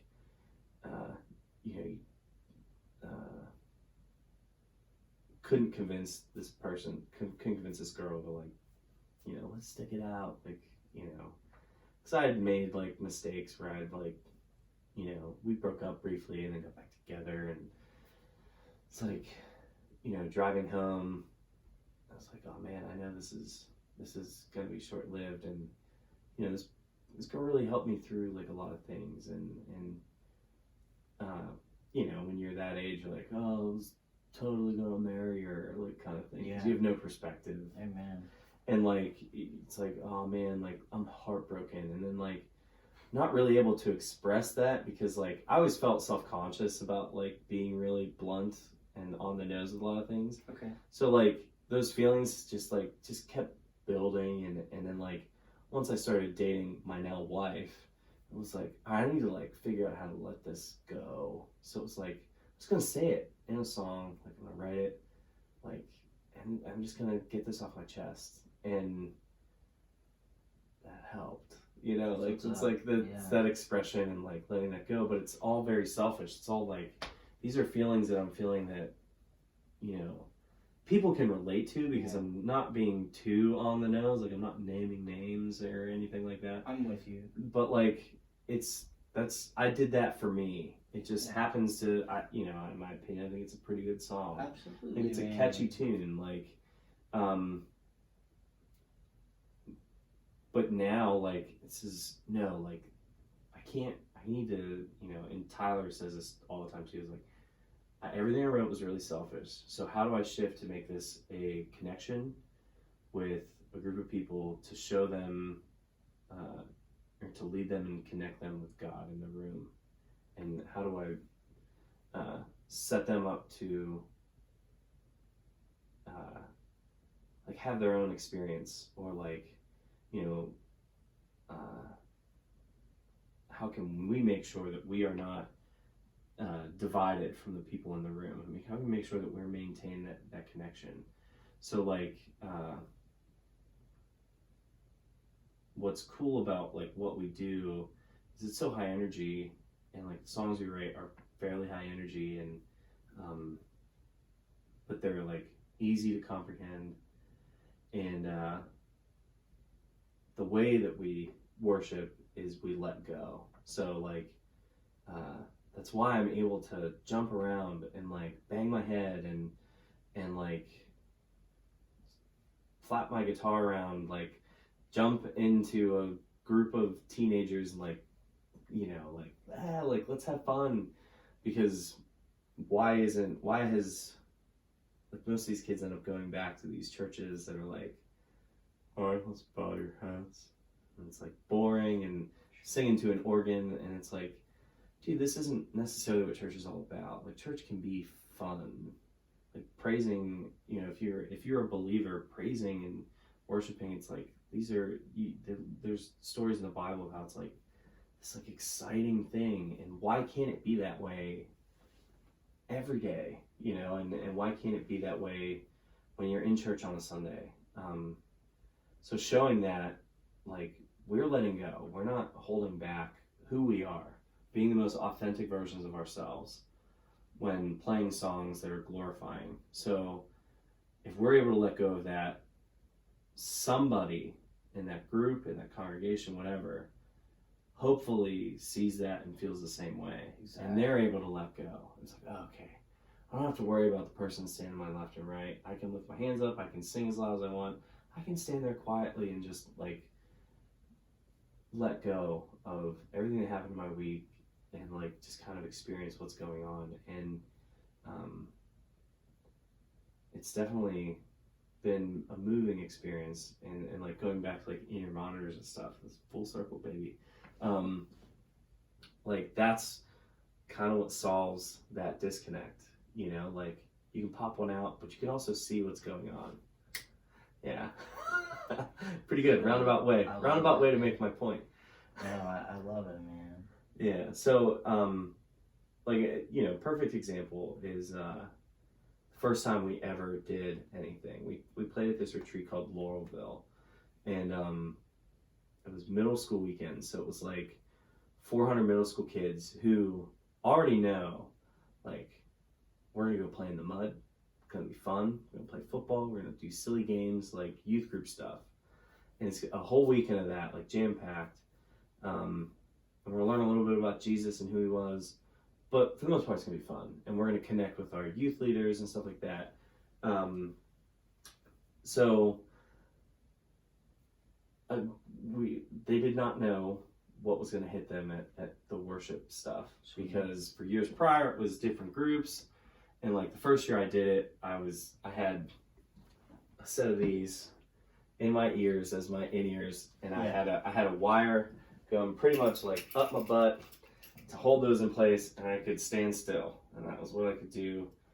And it was like, we played these songs that were fun, and like people would jump, and it's like, ha ha ha, like youth leaders would get the room kind of going. Word. But that was it. And we would, all right, we're done playing now. And we would walk off. Yeah.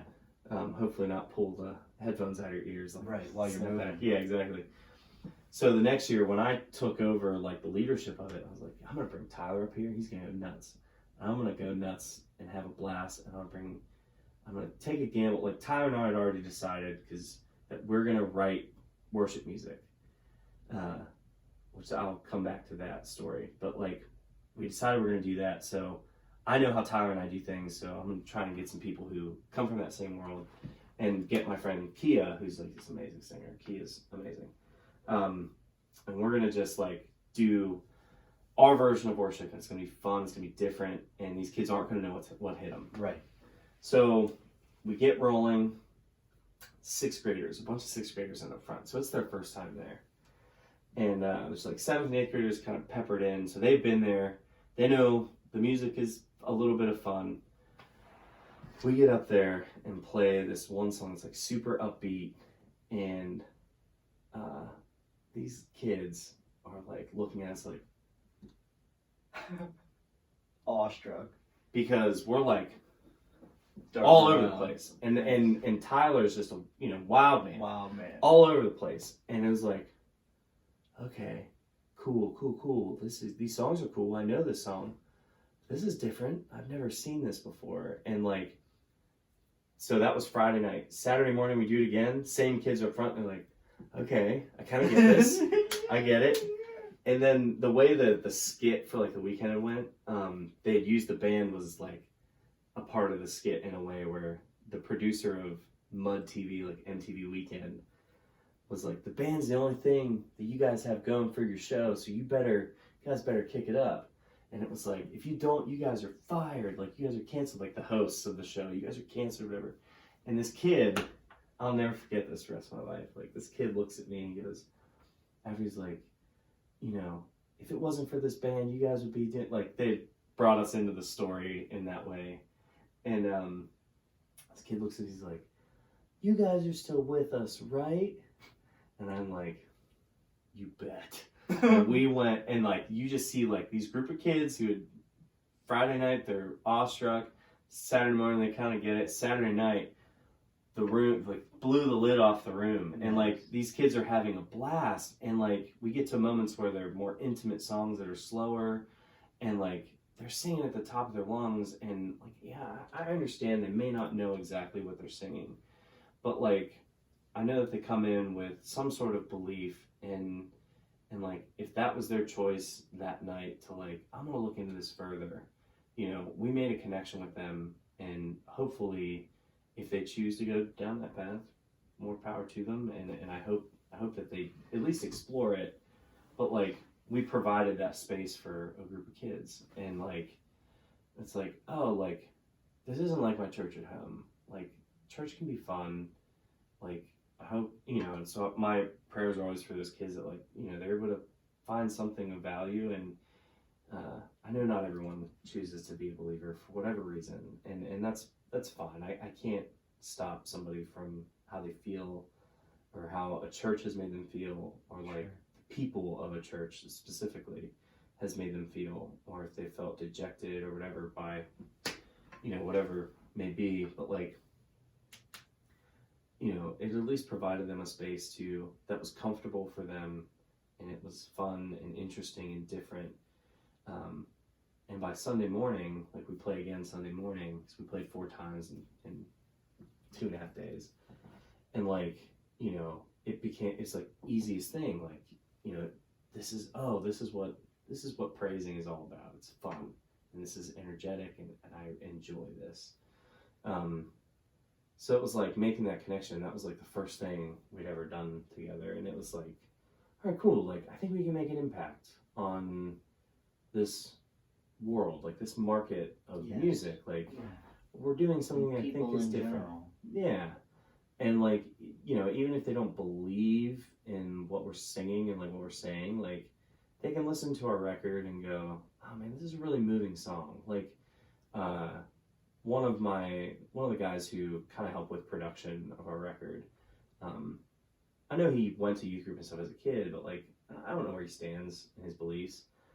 But I remember we had him sing gang vocals with us, because it was like, dude, like, you're always here, buddy. Just get in here. Let's sing these songs together. And he's like, man, he came back and he's like, man, this is powerful. Like, what you're saying, and like, that's really moving. I just want you to know that. And like, another friend who's, you know, an atheist, listened to it.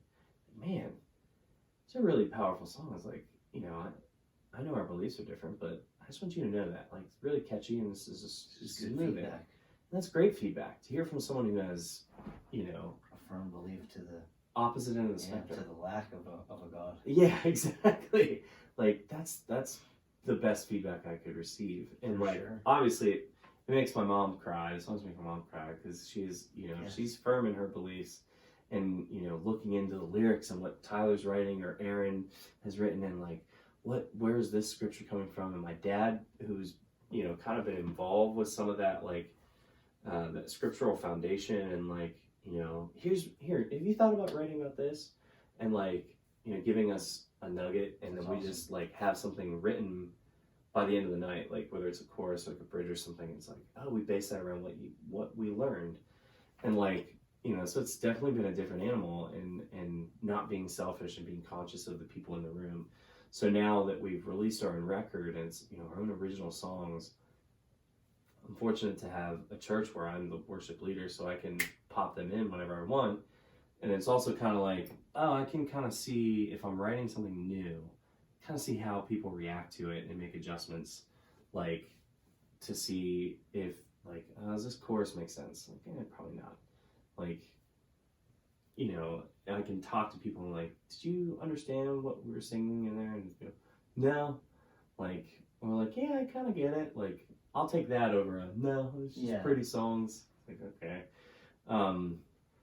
but it's like a good little like litmus test to like kind of workshop things and figure out like where things kind of make an impact. So it's yeah, like I said, it's just a different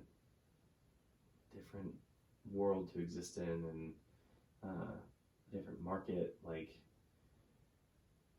we come from like I said, we come from a space where if we had 20 people show up, sweet. No, we're not getting paid. If we do, it's gonna be like $10, but nah, it is what it is. That's why we have jobs.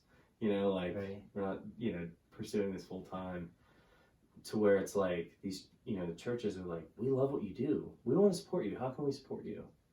And like, okay, like, you know, financial support would be really nice, but like, you know, we're not gonna expect you to, you know, chip in a ton of money. And it's like, no. Here you go. We love and support what you guys are doing. It's your ministry, and we need to support that. And you guys have supported us for this night, like leading worship for this group of people. So we really appreciate what you do. That's awesome. And like, then it's like, oh man, like, oh, they like genuinely care about what we do. Yeah. So it's really cool to have that kind of support. Like, this summer, the church in Clarion, perfect example. We played this event that had to do with addiction, because I guess there's I can only assume there's like a drug problem in that area, and it's not far from the university, and the people of the community have been struck with like overdoses and stuff like that, which is really sad. And so they had us come in to do a night of worship for that event because it was like church related. So we played this church, and the guy who booked us didn't even go to this church. He went to a different church, but this is where this event was happening. And there's maybe like 20 or 30 people there from that church. And these are adults, right? So we've done the thing with students. We understand that's probably more of where we make a bigger impact. Like jumping around, high energy, get a room of 400 kids bopping up and down, passing Tyler on a blow up unicorn, like crowd surfing across. No joke, that actually happened. I'll show you a video. Amazing. Yeah, like doing all these things with high schools and middle school students was fun. Scenario. And so now we have adults, and like, granted, this is a church where they like to sing. Cool. But like, we're doing these songs, and these adults are going nuts. And it's like, oh, this is different. Like, I didn't expect to see, like, you know, middle-aged moms, like some people who are closer to our age, people who are a little younger, like this wide variety of people responding. So it's like, oh, geez, like, okay, maybe this is a calling where we're gonna have a bigger impact than what we expected. Cool. So now it's like, okay, like, geez, like, these people are going nuts, and they want to have us back to do other things, but like the group of people that like hung out with us a little bit afterwards when we were like packing up and loading things up, you know, they're like, we love what you guys do, so we're gonna like follow you on Instagram, you know, add us, make sure we stay connected. And the pastor of the church is like, you guys are amazing. He's just like, he looks like a biker dude, and he's got like tattoos and stuff. He's the coolest dude. His name is Pastor Harry. He's awesome. Harry, but he's bald. He's like, man, you guys are, you're dope, like middle-aged dude. Like, you guys are dope, you guys are sick. And his wife's like, we love you guys so much. And did you see, like, everyone was singing and going nuts and having fun? So, like, fast forward to this, when we released this record, and that's the one church that's like posting it, like, did you guys see this? Our friends in Still are doing this, they're doing this, they're doing, like, this is amazing. Oh my gosh, this is my favorite song. And these are all just like a small town in Clarion, and it's like, all right, like, we owe those people, like, to really, having our backs and being supportive. So, like, I know we're going to go back at some point. We've been talking with the pastor there, and it's like, we got to go back and just, like, play songs with them and sing with them.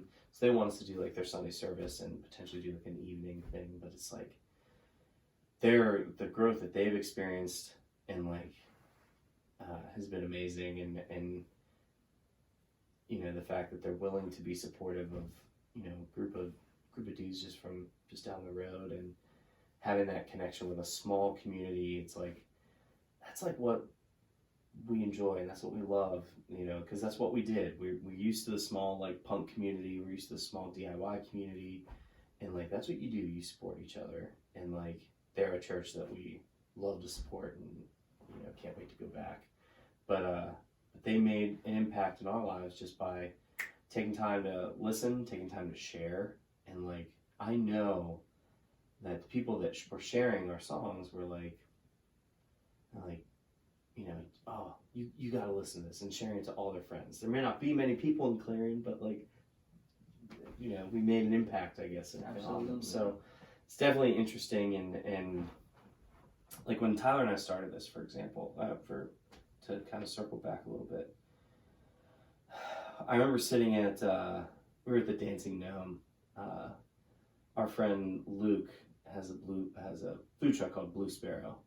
I don't know if you've ever heard of Blue Sparrow. He'll be at the Dancing Gnome, 11th Hour down in Lawrenceville. He's going down to Brew Gentleman down in Braddock. And he actually has a kitchen over in, I think it's Bellevue, closer to the Avalon side of things. Gotcha.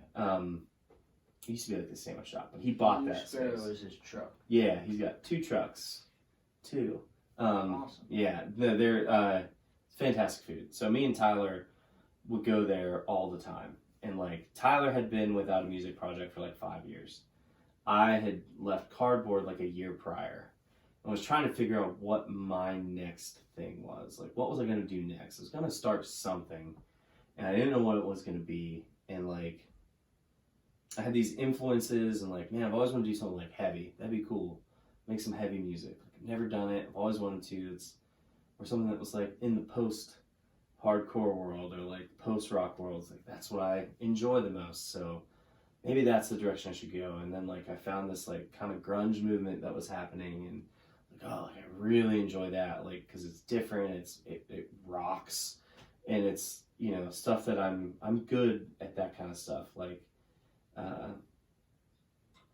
so I was like trying to figure out what that next move was, and Tyler and I were sitting there, and I was like, hey man, like maybe we should do something. Like, we're 2 really strong vocalists, like, and I was initially asked to join Red Hands, or asked to join Red Hands after they had parted ways with their bass player, and it didn't work out. Like, timing just wasn't right. Like, Cardboard was on the verge of like really starting to pick some things up, and I was working at Apple, so like having nights, non-existent. Like, I never had nights available. So that didn't work out. Even though I was friends with all the guys in that band, it would have been great. I would have loved to have, you know, joined up with them. We shared a practice space with them, so it's not like I had to move my stuff at all or anything. Because I was like, man, like, I hear Tyler's voice, and like, I think I could harmonize like really well with him. I think it would make cool stuff happen with Red Hands, and like, that would have been awesome. So that didn't happen. Move on. And like, then Red Hands breaks up, and then he came and sang on our Cardboard record, on one of our tracks, and like just went up there and smoked it. And like, it was like that's like one of my favorite moments on that record, is like hearing his voice come in as like our feature, you know, our guest feature, and we wrote that part for him, and like, he just kills it, like to the point where I remember his drummer, who'd been his drummer for like 10 years, or 8 or 9 years, like, had made records with him from all the way 06 up until Red Hands, the end of Red Hands. And he like, it's like, hey, who's this in this one track? I was like, haha, you know who that is. He's like, is that Mikey? I was like, no, dude, Mikey's singing the rest of the song. He's like, well, who is that? They sound awesome. I was like, you actually know this person really well. He's like, nah, I'm sorry, man, I can't think of who it is. I'm like, dude, that's Tyler. And he's like, what? I'm like, yeah, like, sounds really good, huh? Like, like That's giving him a jab, like, fantastic. should have mixed him better, give him a hard, and that's what we do with each other. We give each other a hard time. But That's fantastic. Like Tyler never, they didn't recognize who he was, and I was like, man, like even in that session, I was like, dude, like I would love to do something with Tyler and sing together. So then he was like, maybe we could do like a pop punk thing, and I was like, man, I've done pop punk. Like I'm tired of doing pop punk. But he's like, I'm tired of doing like post rock and all that other stuff. I'm like, all right, well. And then he comes to me with this idea. We're sitting at the Gnome, and he's like, dude, we need to start like a praise band and just make like a killer praise band.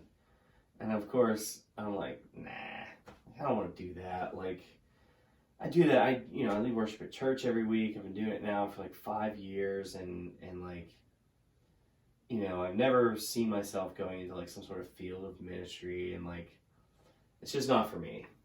And like, all right, whatever. Yeah, we'll see if anyone else wants to do it. I'm like, okay, yeah. But if I think of something, I'll let you know. Maybe we can find something else. Interesting. So it didn't take the first time.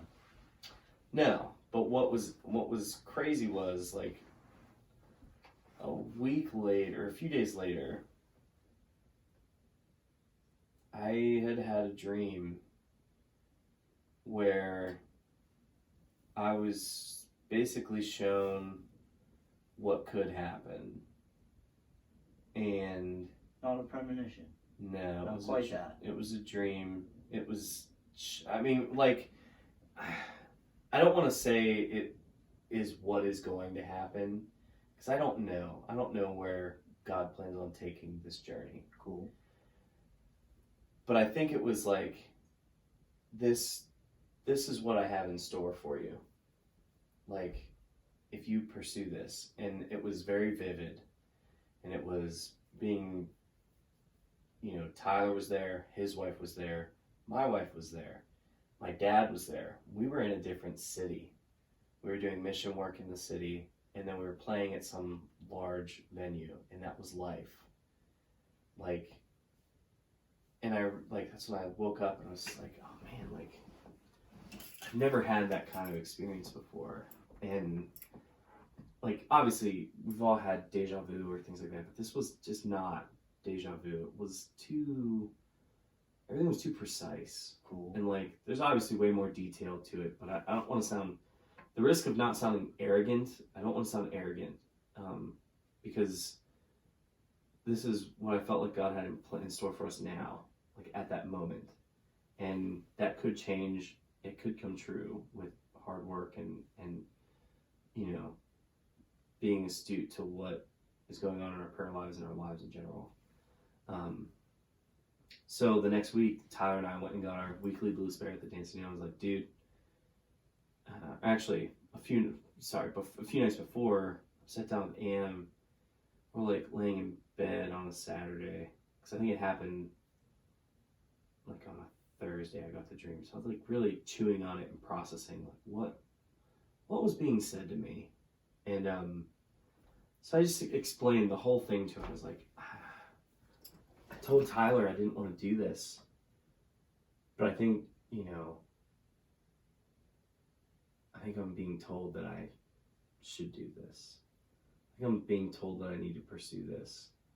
I think I need to listen for once, because like, I'm really good at not listening and not paying attention to what is being shown to me or what is going on around me until it's too late and I go, like, oh yeah, this is like hinted at me. So I remember hearing it, but I wasn't listening. So like, having that experience, and like, Amber is in a lot of ways like spiritually more in tune than I am. She's way more in tune than I am, and I strive to be better for her and for myself and for my beliefs and stuff. And I'm not looking at her, I'm just talking, and I'm like laying in bed, she's laying next to me, and I'm just like, this is what I saw, and this is this and that, and I look over and she's just in tears, because she's like, you need to tell Tyler you gotta do this. Like, now's the time. Like, when we had talked about when we were dating and getting married, she's always expected in some way, shape, or form that music is my passion. and then I would have to pursue it. She knew that this was like, you know, when we first started dating. So like we're doing a tour with Cardboard. She's like, okay. And like, if this is how life is going to be, we're going to make it work. Like we were already like committed to each other, not engaged yet, but like we knew what was coming down the pipeline. She's like, you know, emotionally, like, this is going to be life. You're probably going to be touring. And I don't know, you know, and we're gonna make that work. And then like, you know, 4 years later, 5 years later, finally listening to what I was told, listening to what I'm supposed to be doing, and like pursuing it more, and like having, you know, a brother who's blessed into my life, who, like, whenever it finally got to the point where we're back at the Dancing Gnome, like, you know, after a night of prayer with my wife, I'm like, okay, like, we need to listen, we need to follow, we need to go. And I tell Tyler, and it's like the same reaction, like, oh, shoot, like, you know, he just wanted to do something musical, and then he hears it and he goes, oh gosh, like we have to pursue, like we can't let this pass. We need to listen. We need to pursue. Someone reached out to us about playing in Wisconsin, like for something in Wisconsin for a week. And like theoretically, if we get the offer, like the full offer to do it, that'll be like a month after his baby's born. And like hearing his wife be like, I'll be fine. You need to follow. You need to go. And it's like, holy cow. Like everyone understands, everyone in our families, as we become closer, like kind of understands the weight that we're carrying, and like, you know, this isn't just us goofing around on the weekends and playing music. Like there's more to what we're doing, and there's so much in store and in planning, and like for our record, for example, like we had gang vocals, and we have a group thread with like wives, everyone in the band, and like a couple friends, my buddy Woody, he's in it, and like, you know, it's so if we have like gatherings, we can just gather everyone up, and you know, everyone knows what's going on, where we're meeting up, like if it's at a park and we're cooking out, or if they're coming over to my house, we're all going to get together for dinner or whatever. We try to do it like once a month now. I was like, hey, look, we got to record gang vocals. We need like a group of people. So wives, why don't you come and sing songs, and you can actually hear the recordings, because we've been working on them for like 3 months now. Like you can actually hear stuff. We'll, you know, but we'll get to sing something, and it's important to us that our family, the whole family's involved. Not everyone's able to make it, but like, you know, Tyler's wife made it, my wife and my little sister-in-law, they made it, and like me and Spencer, and like, you know, them getting to see this work that we've done, and like they knew how serious we took it, and like it was intense, because we all just want to get it right, and we all care so much, and like, you know, seeing the looks on their faces when they're hearing these songs, it's like, you know, paying attention to what's going on in the room, and looking over, you know, my wife, and she'd heard a lot of it already, and she was just like, oh, this is going to be really great for you guys. And then like hearing Tyler's wife be like, this is going to be huge for you guys. Like this is really important. Like what you guys are doing is really important, and everyone kind of understands that. So it's having everyone involved, and everyone, you know, now especially, you know, for the past couple of weeks, like spending more time together and really bonding and growing. So it's weird to have like, it's unusual for me to have like that kind of purpose, and for the first time musically. I can dig it. Yeah, and like carrying that and being responsible. It to you in a dream. Yeah. You can't, come on. It's weird. That's too cool. Yeah, and yeah, like it's, you know, I can't explain it. And those types of experiences are why I believe what I believe, just because there's things that go on that are just, synchronicities. Yeah, that are happens for a reason. Yeah, and you know, like I look at what my brother's going through. My brother's in the military, and he's gone overseas a couple times, and like he's come back alive, and like I value that so much. and like, you know, I value his sacrifice, and I value his wife's sacrifice, like, you know, and what he's gone through, and like, you know, I don't know, I just makes for, you know, there's like the ease in life of, you know, the belief system of like, oh, heaven and all this stuff and afterlife, but it's like, you know, there's daily experiences that I go through, that I've experienced, like especially through music and creating connections with other people, like, you know, it's too fascinating to just let it slip by, or to think that, oh, this is just like, you know, just science. You know, sometimes I feel like there's more to it,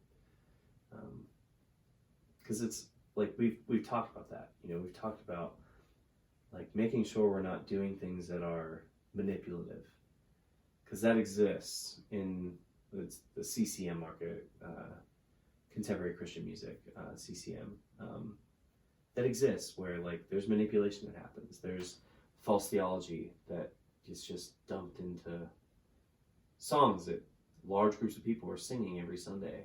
And like, we have to be like, what we do has to be genuine, and it has to be real, and it has to be right. So like, that's why we run it by someone like my dad, someone like one of my other close friends who's a youth pastor, and like, you know, are we in the right thing here? We study with these people before we even write, like, you know, learn things like, and develop, like, we have a song called Let the Mountains, which is one of my favorites off of our EP, and like, talking about, the concept is it's called Let the Mountains, but it's actually about the valleys, and what we think about when with the valleys.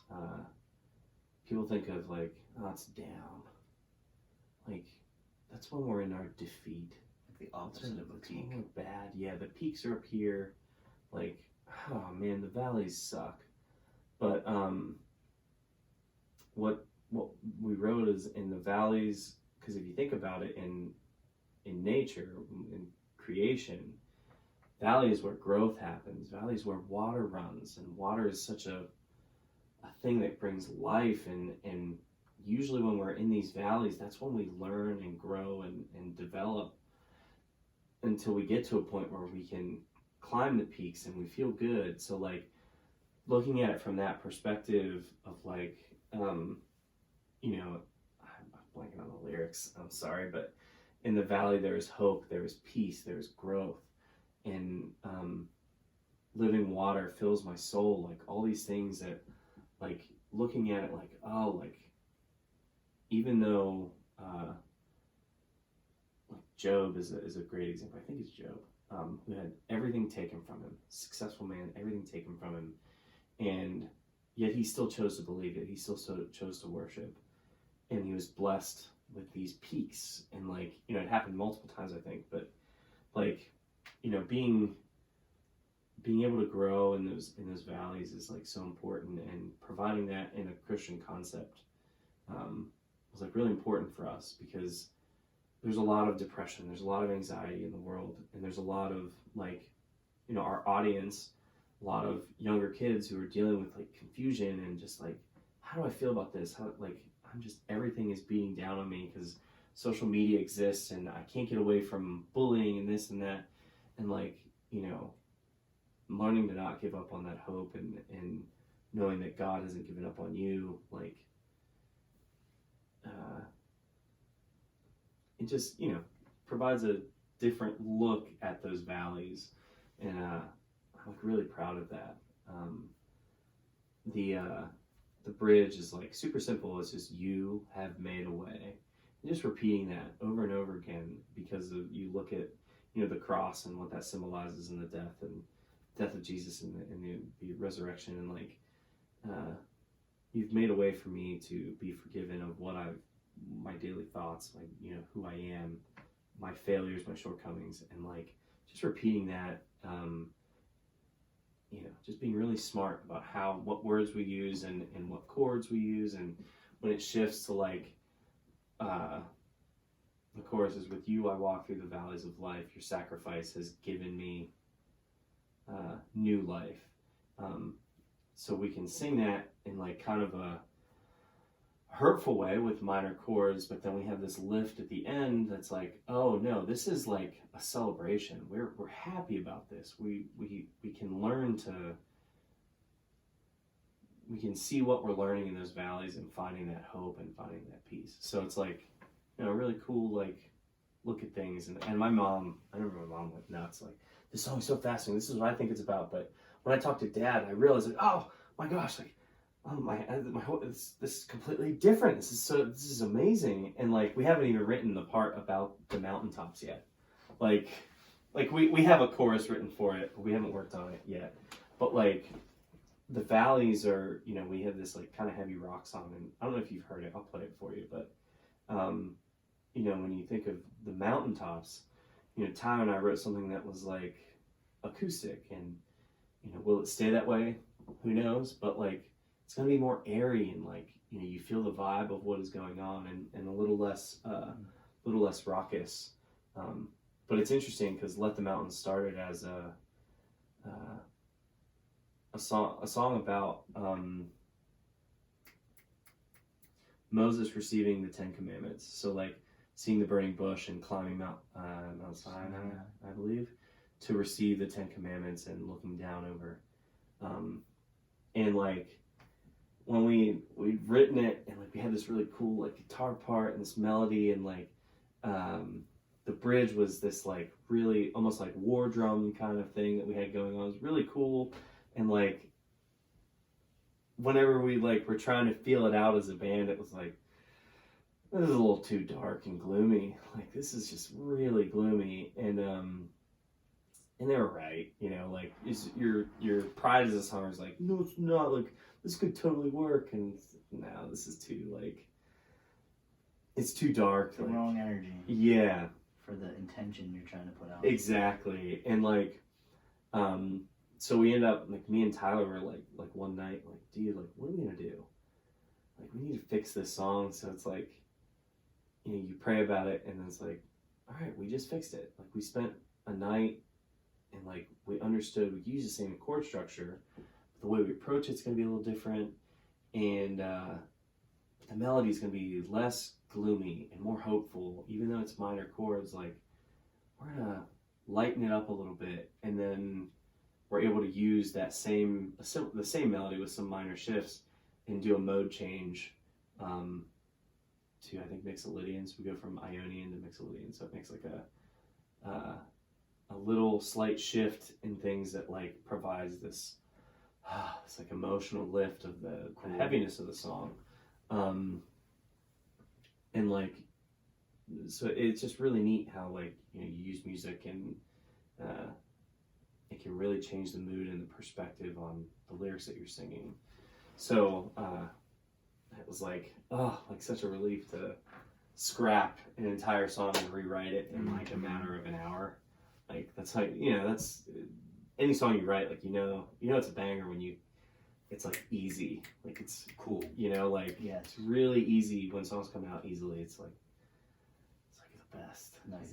It's such a relief, like, artistically, because I'm not slaving over this, like, oh man, like, I need to think of like a bridge, and like what do I want to say, and like, we had this long bombastic bridge, and now it's just one line.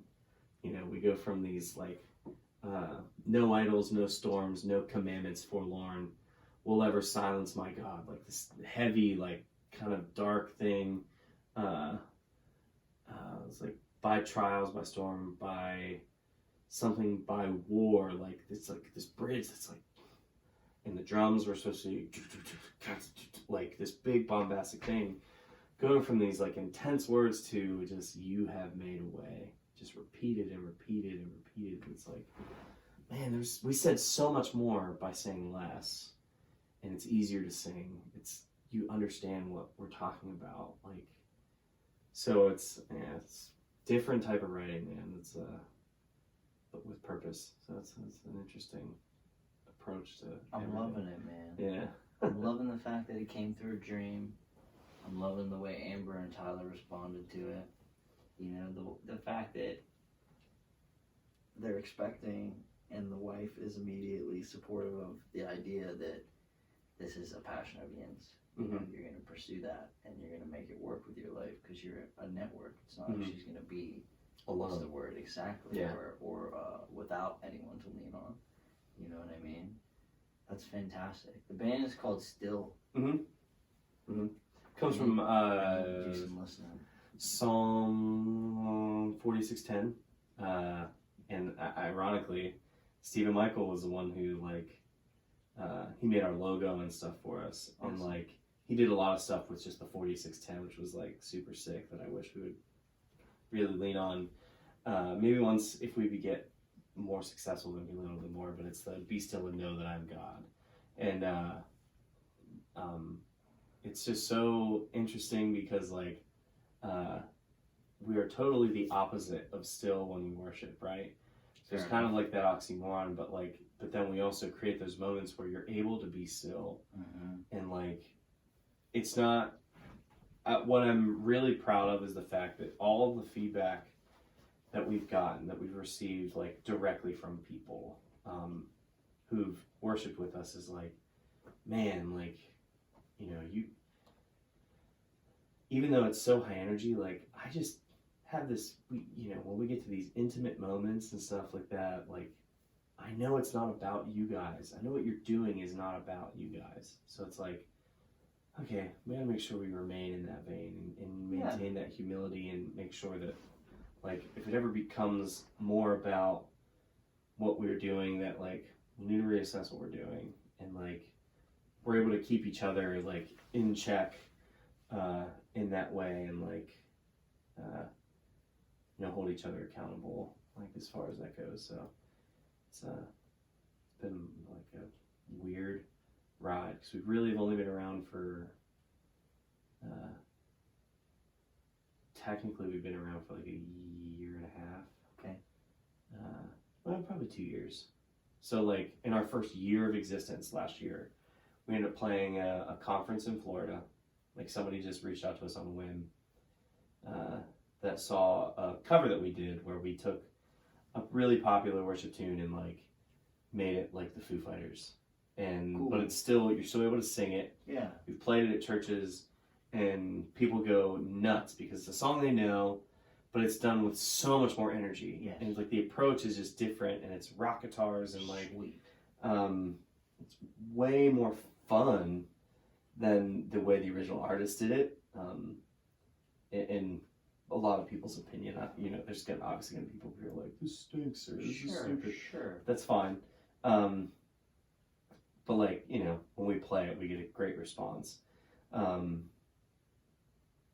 So we did that. Somebody saw that video, and this conference it happens every 3 years. It's for the Alliance Church, and they do their student conferences in Orlando, Florida, and it's at this World Marriott, which is enormous. The main room has 8,000 people in it.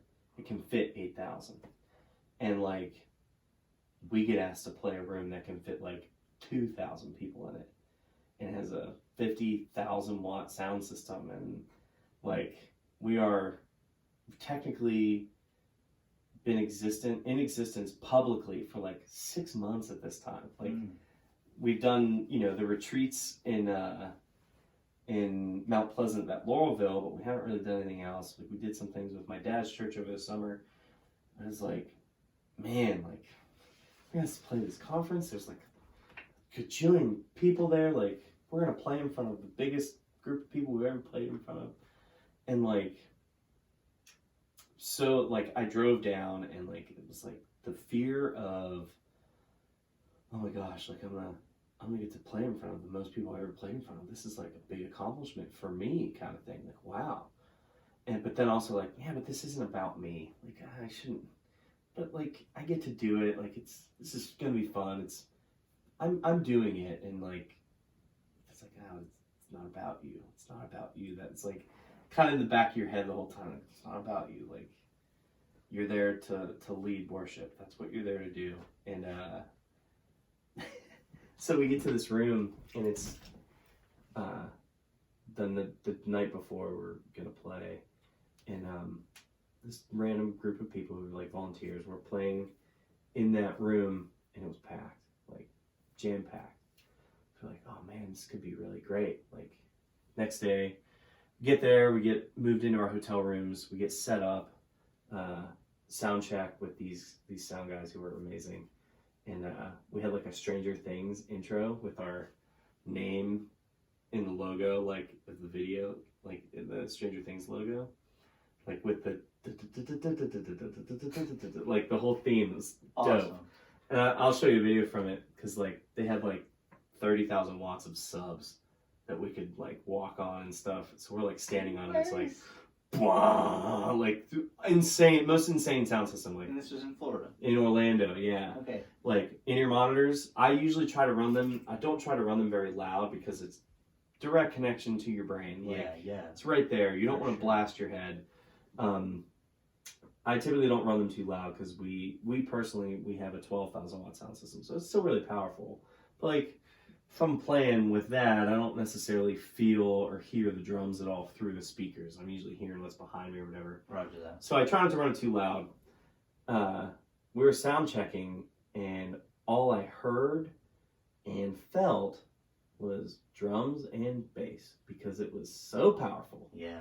And I was like, oh my gosh, like I have drums in my mix, in my head, I got guitar in my head, I got my voice in my head, but everything, the drums are like so loud outside that I can't. So I was like, wow, I gotta turn my pack up. And then that day we played twice. We played an hour the first time, and an hour and a half at night. Played the same set with an extra half hour. Cool. An extra half hour of songs at the end. So I was like super nervous the first hour. It's like, man, we're gonna have like so many people here. It's gonna be amazing. And you know, God has a sense of humor. We're standing outside, and like our room is empty for the most part. Like, kids don't know what we're gonna be doing or what's going on.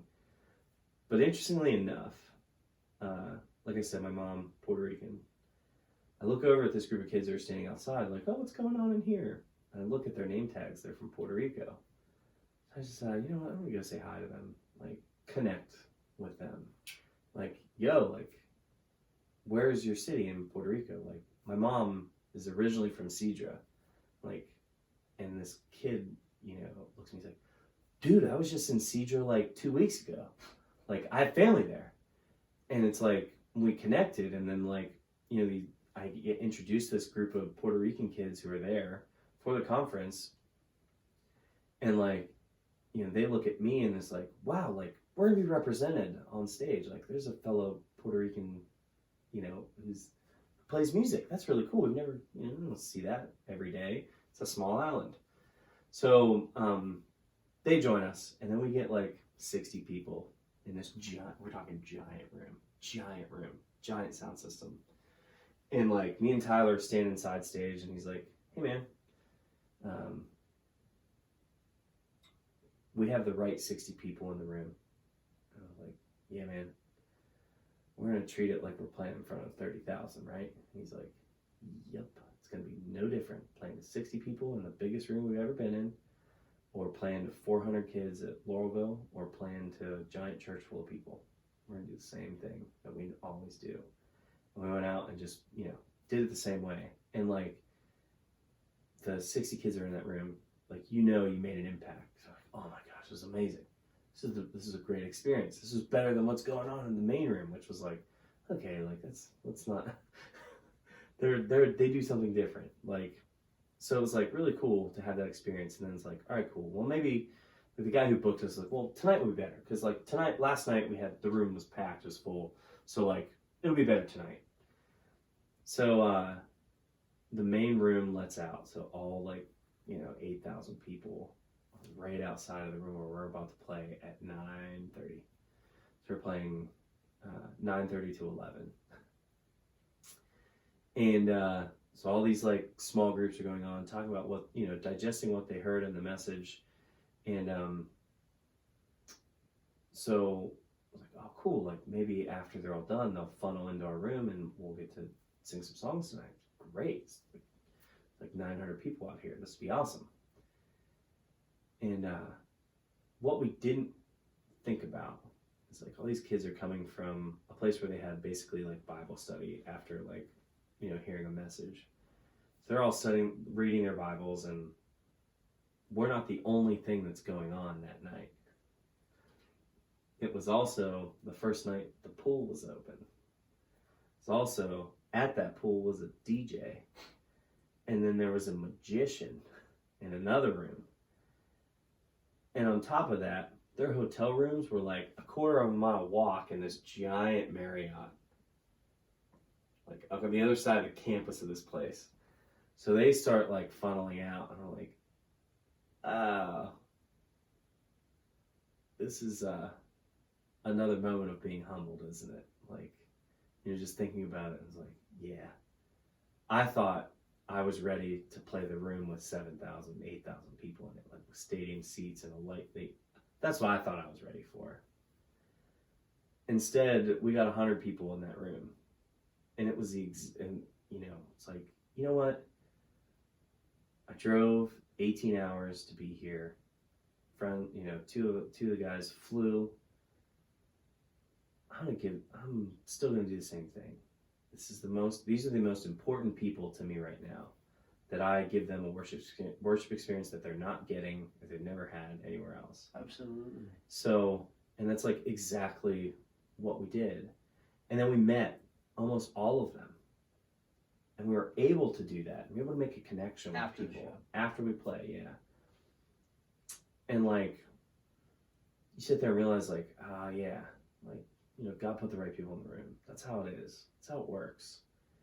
And then before we were leaving, like we had to be out of our hotel the next morning at like 9 a.m. So we had to load up all of our stuff that night, which is why my guitar I showed you is like all pitted, because I sweat on it and then didn't even wipe it down, just like in the case, clip, clip, clip, clip, pack it all up. Like, yeah, gotta hit the road, and or at least get it in the trailer. So so the next morning, I'm like, you know what? Like, I need to take a look at what's going on in this big room, because I hadn't seen what was going on. And this band was playing. They're called Forever Free, and they do something totally different than what we do. They do more of a pop type of worship that is very trendy nowadays, but they're pretty good at it. We actually covered one of their songs as like a kind of like a pop punk, like Circus Survive kind of vibe thing, which was really cool. And I went in and looked at what they had going on, and that's when, I was listening, and it was like, you weren't ready for that. And I looked at what was going on in that room, and I was like, yeah, I wasn't ready for that. Like, I wasn't ready to have that much like multimedia going on while we were playing. Because instead of just being words on a screen, like they had like a video that had a lyric video going on behind them while they were playing their songs. And I was like, oh geez, like that is different level kind of stuff. Like we still, we'll make mistakes playing. Granted, that's kind of not to say we make mistakes, like all these noticeable things, but like we love the human aspect of what we do, which is why we do what we do. And we want to avoid what these groups are doing, like, what I saw in that room. Even though the production value was so high, there's a part of it that, like, to at least all of us, it feels kind of sterile. And it doesn't feel authentic. It doesn't feel genuine. Where's the connection between the people in the room? Like, some people get it, but you could see a lot of older people, like, standing in the back, like, on these giant bleachers. They aren't really getting it. And, like, so it's like, okay, so our approach has to be more genuine than this. But I'm watching this, I'm hearing what God's saying of like, you're not ready for that. But get prepared. That kind of feeling like, I have this prepared for you, but you need to get better. You need to do better. you need to write your songs, like, and all these little feelings that, you know, I don't know where they come from, you know, I don't know where it comes from. For me, it's God, but like, you know, it's like I've prepared this for you, so you need to work harder. I was like, okay, so like, gotta work harder. I gotta make connections. I gotta do that, like, and make sure that I'm right with my brothers in the band, with my family, like with my brother's wives, who are like, you know, are like sisters to me, that like all these people that I care about and love, and make sure we're all on the same page. We need to make sure that we're taking care of each other and taking care of each other spiritually, and like carrying each other spiritually, and being ready for that next level, that next step. So like doing all these little things, doing it now, and like seeing where it takes us in another year or two. And so it's going to be interesting to see the path that we go down, and I don't know, it's different, you know, it's a different experience from, I think, other people, and we'll see what's in store, kind of thing. I love it, and it's new. Mm-hmm. Now, this moment when you're peeking in this other room and seeing what was going on, this was like, again, your band was in existence for how long? 6 months. At the time, mm-hmm. You used this phrase like, "Oh, we are not ready for that." It's like, dog, you guys are ready for that. You're just early in the process. Mm-hmm. You know, that doesn't make you not equipped or not prepared or not ready. You guys are so ready. You're just early in the process. Yeah, you're just exactly. doing the work. Exactly. You know, and you do the work, and you're gonna be exactly, and like crushing it. Yeah, and that's what's fascinating to me, is like, you know, that's the human feeling of like, oh no, I don't know if I'm ready to do this. Yeah. But then like hearing that voice going, no, you're gonna feel ready for this at some point. Yeah. Like, I'm preparing you for this, basically. Right like, on. So it's like, okay, that was like a really surreal moment. Like, you know, as soon as I walked out of that room, I saw they had just finished their worship stuff, their set, and like we're sitting outside of the room, and I'd met some of them in passing, and like the lead dude I'd met, and he recognized me, and like, okay man, you guys killed it, like, great work. And they're like, and the dude's like, thanks man, you know, good luck with what you guys are doing, you know, we'll be praying for you, kind of thing. It's like, oh wow, that's cool. And like get in the car, and there was only 3 of us driving back to Florida. It was me and Matt, our drummer, and Aaron, our bass player, and 3 of us just freaking bonding. But we'd also decided that morning, we're gonna make the drive in one day. We're gonna drive from Orlando to Pittsburgh. We're gonna get there tonight. Oh no, I was the only one driving, because I was the only one who had experience driving with a trailer. Made it happen. Yeah, so we just hauled. I see, to haul the trailer. Yeah, the other 2 had never done it. Their tours had all been done with a Subaru, and the drums piled in together, and yeah. So, but like I told him that, and even they're sitting in the car like, yeah, I kind of felt that too. Like, it's like, okay, I'm not alone. Yeah. And then like talking to Tyler and talking to Jordan, because they're wimps and they flew back. Not really. It was just timing. I feel you.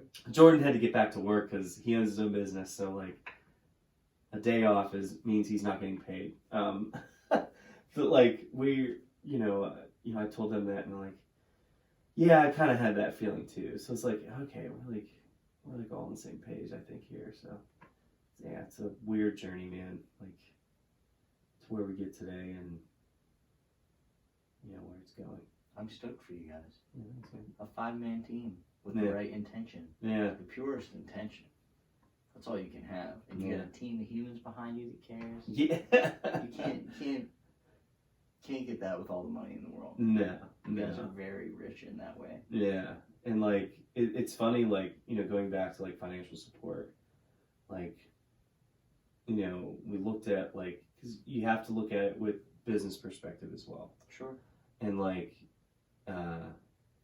we provide a service, we are paid for that service, and a lot of times, we gotta make sure our taxes are done and stuff like that. So Jordan, since he has experience as a small business owner, is kind of taking care of that this year, and like told us like, yeah, like we made this much this year doing ministry, and we're able to put money back into what we do. Like, none of us have taken pay from it, which I think is honorable. Is there a point where we will? Probably, but like first year, like we knew we had to spend money because we invested a lot of things. Like all the equipment that we have is just unbelievably expensive, and Tyler has spent the most out of all of us. Granted, he uses a lot of his stuff for like DJing weddings. Okay. So like he's made that money back from that equipment, but like it's great to be with someone who is so selfless and like so giving and generous, who's just like, is this what we need? Like, because I'm gonna go get it. Do we need it? I'll go get it. I'll get it. I just don't know. You don't pay me for it. I'll just go get it. And then like we needed t-shirts made, and it's like me and Tyler are both like, we need like here we'll put in money. We don't need payback. Like don't pay us back. We know this is what needs to be done, and like, we get to sell some t-shirts, and people get to wear our logo and stuff. And like that's like an honor in and of itself, to see people that want to wear your shirt because it looks cool and it's comfortable. But like, it's just anything that, and it's a small way for people to support. Like, oh, we love what you do. Like here, like an amazing night. We played at a local church over in McCandless, and played for their youth group, and there was 20 kids there, and my dad had previously worked at this church, so I knew a lot of the people there, and they had known who I was. Even if I didn't know who they were, they knew who I was, because there's like 1,600 members there, and they adored my dad. So they wanted to see what it was all about, like what we were doing, because the kids had talked about it from seeing us at the retreats that they go to, and this guy comes in and sees we're selling shirts. There's 20 kids there. He walks up to our table and go, get every kid a shirt, let me know how much it is. I was like, what? He's like, I don't want anyone to know, but can you please make sure every kid has a shirt and I'll just pay for it. So we're just like, what's that shirt you need? Just handing shirts out. And he just wrote us a check, like right then and there. He's like, you guys are making an impact. You guys need to be supported. And I was like he tried to hide, but like, Tyler figured out who it was that came in. I know you wanted to remain anonymous, but like, I need to thank you because I'm praying that the money that you spent tonight will be an impact for these kids that were here, and you've made a tremendous impact on us in that generosity, and make sure we really appreciate what you did, because we know you absolutely didn't have to do it. And he was like, no, I needed to do it because I know you guys need to be, you need to have that support. And it's just like, geez, like that's freaking humbling. Like every turn, like, everything, it's like all these crazy humbling experiences are like, oh man, like I can't screw this up. I don't want to screw up. I know what you mean. It's not like it adds pressure, but almost a little. A little, and it's like, and it's good pressure, like it's really good pressure. It's good to have that kind of like, you're doing something important. I want you to know that I recognize that you're doing something important. And to have them literally invest in you is amazing. Yeah. And they're quality humans. Yeah, exactly. We need more of that in this world. Yeah. Invest in your fellow man and woman. Yeah, like theoretically we could blow up in a year, like, and not do this anymore. But at least in that, I would hope in that year that we make an impact kind of thing, so. And the amount of waves that you start and how far they can go before they really... Exactly. They don't ever really, they just go and go. Yeah, exactly. You're making ripples, dude. This is awesome. Yeah, so it's a good... So the record is an EP at the moment, right? Yeah, we wrote, awesome. I think 5 songs. This is fantastic. Yeah. I'm gonna have to do some listening. Yeah, well, we can spin it afterward. I'm down with that. Yeah, talk you through things that I'm not like, Tyler wrote a lot of lyrics and Aaron wrote lyrics for 2 of the songs, and like they're way more poetic than I am. I'm like, I was talking about my selfish, songs I've written in my past. It's like tossing an egg to someone wearing concrete mittens. Get out of here. I'm like, that's how I am. Like Tyler and Aaron are like, they're like they're really great with like, you know, lyrics and coming up with concepts, and I'm just like, I can dig it. stone mittens, baby. But even those tales, although it might feel selfish to tell a tale of that raw emotion or whatever, that level of expression is as capable of reaching and Absolutely. inspiring as Absolutely. anything, Absolutely. you know. But I like the concrete mittens. Yeah. Yeah. I'm not able to flower up my words like the same way that like Tyler and Aaron can, That's interesting. which is, you know, and that's great. Like I feel like you need that. Yeah, you want the whole gang to be contributing. Yeah. Their strengths. Yeah, exactly. You know? Yeah. No two people have quite the same strength. Exactly. So like, you know, it's funny, like, you know, the task of everything is like so divided in certain ways, and like, you know, Jordan is definitely like the business minded one who, you know, wrote our contract and handles like booking and things like that. And he's even said, he's like, I don't want to handle booking, but I'm good at it and I can do it. So like, you know, him and I sat down and like looked over our contract, and like we have a good idea of what we want the band, like I have a good idea of what I want the band to sound like. So like in the studio, I'm usually there for a lot of tracking and like, you know, trying to my best to encourage and do things, and I'm very much a glue person, because like I host those get-togethers and like making sure we're all okay, and then Tyler and Aaron are kind of like more creative types who like can be off and, you know, kind of floaty lands, and meanwhile our drummer Matt is kind of the person who's just the most even-keeled. He's gonna provide input, and usually when he speaks it weighs a lot more, because the moments he chooses to speak, and we encourage him to speak more, but like, you know, there's insight and there's a reason why, you know, he agrees with this or disagrees with that, or he looks at it from a completely different perspective. So it's like, you know, group of people that I really appreciate. And Matt also went to Southside Beaver. Only he graduated. I did not. I went to PR afterward, but Roger that. Yeah. So that's a trip. Yeah. Yeah. Awesome. We grew up as kids like played on baseball teams together, and then I moved, and then, you know, 15 years later or 17 years later we're playing music together. Yeah. That's fantastic. Yeah. Small world. Yeah, dude. Yeah, it's good stuff. You can't stop the waves, but you can ride them. Yeah. Yeah. Exactly. That's awesome, man. Bro, I'm so glad you came here. Yeah, dude. Thanks for having me. Dude, absolutely. Yeah. It had been quite some time since we've seen each other. Yeah, when you moved to Austin, it was like you disappeared. A little bit. Yeah, you disappeared. Central Texas is big. It's easy to disappear. Dude, I know. It's real big. I was in Houston. One of my good friends from when I worked at Disney, she lives in Houston now. And like, she doesn't live in Houston, but that's the closest city. And she's like, you know, an hour outside of Houston. And I was just like, geez, this city's huge. And then I had to drive back in to pick up a friend she's from Mobile, Alabama. We were going to my friend Tracy's wedding, and I had to drive back into town to like the Greyhound station in Houston. I had to like navigate the whole way to the center of the city and then drive back out of it. It's just like, this place is enormous, and it floods a lot. Floods pretty easily. It's no bullshit. It's also, right there. also scary. Dude, for real. But yeah, man. No, you know. Yeah, Texas, man. Yeah, but it's good to have you home. It's good to be home. Yeah. It's good to be home. Dude, thank you again. Yeah, dude. Of course. Yes. You have made a way tonight, man. Yeah. And I know your band will do exactly that as it moves forward. Yeah, man. I hope so. I'll be rooting you on. Yeah, thanks, dude. Thanks. Hare Krishna. I don't know what that means.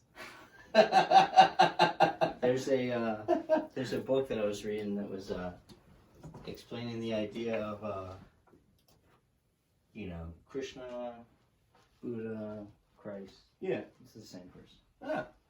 They're all paths to the same place. Yeah. Do you know what I'm saying?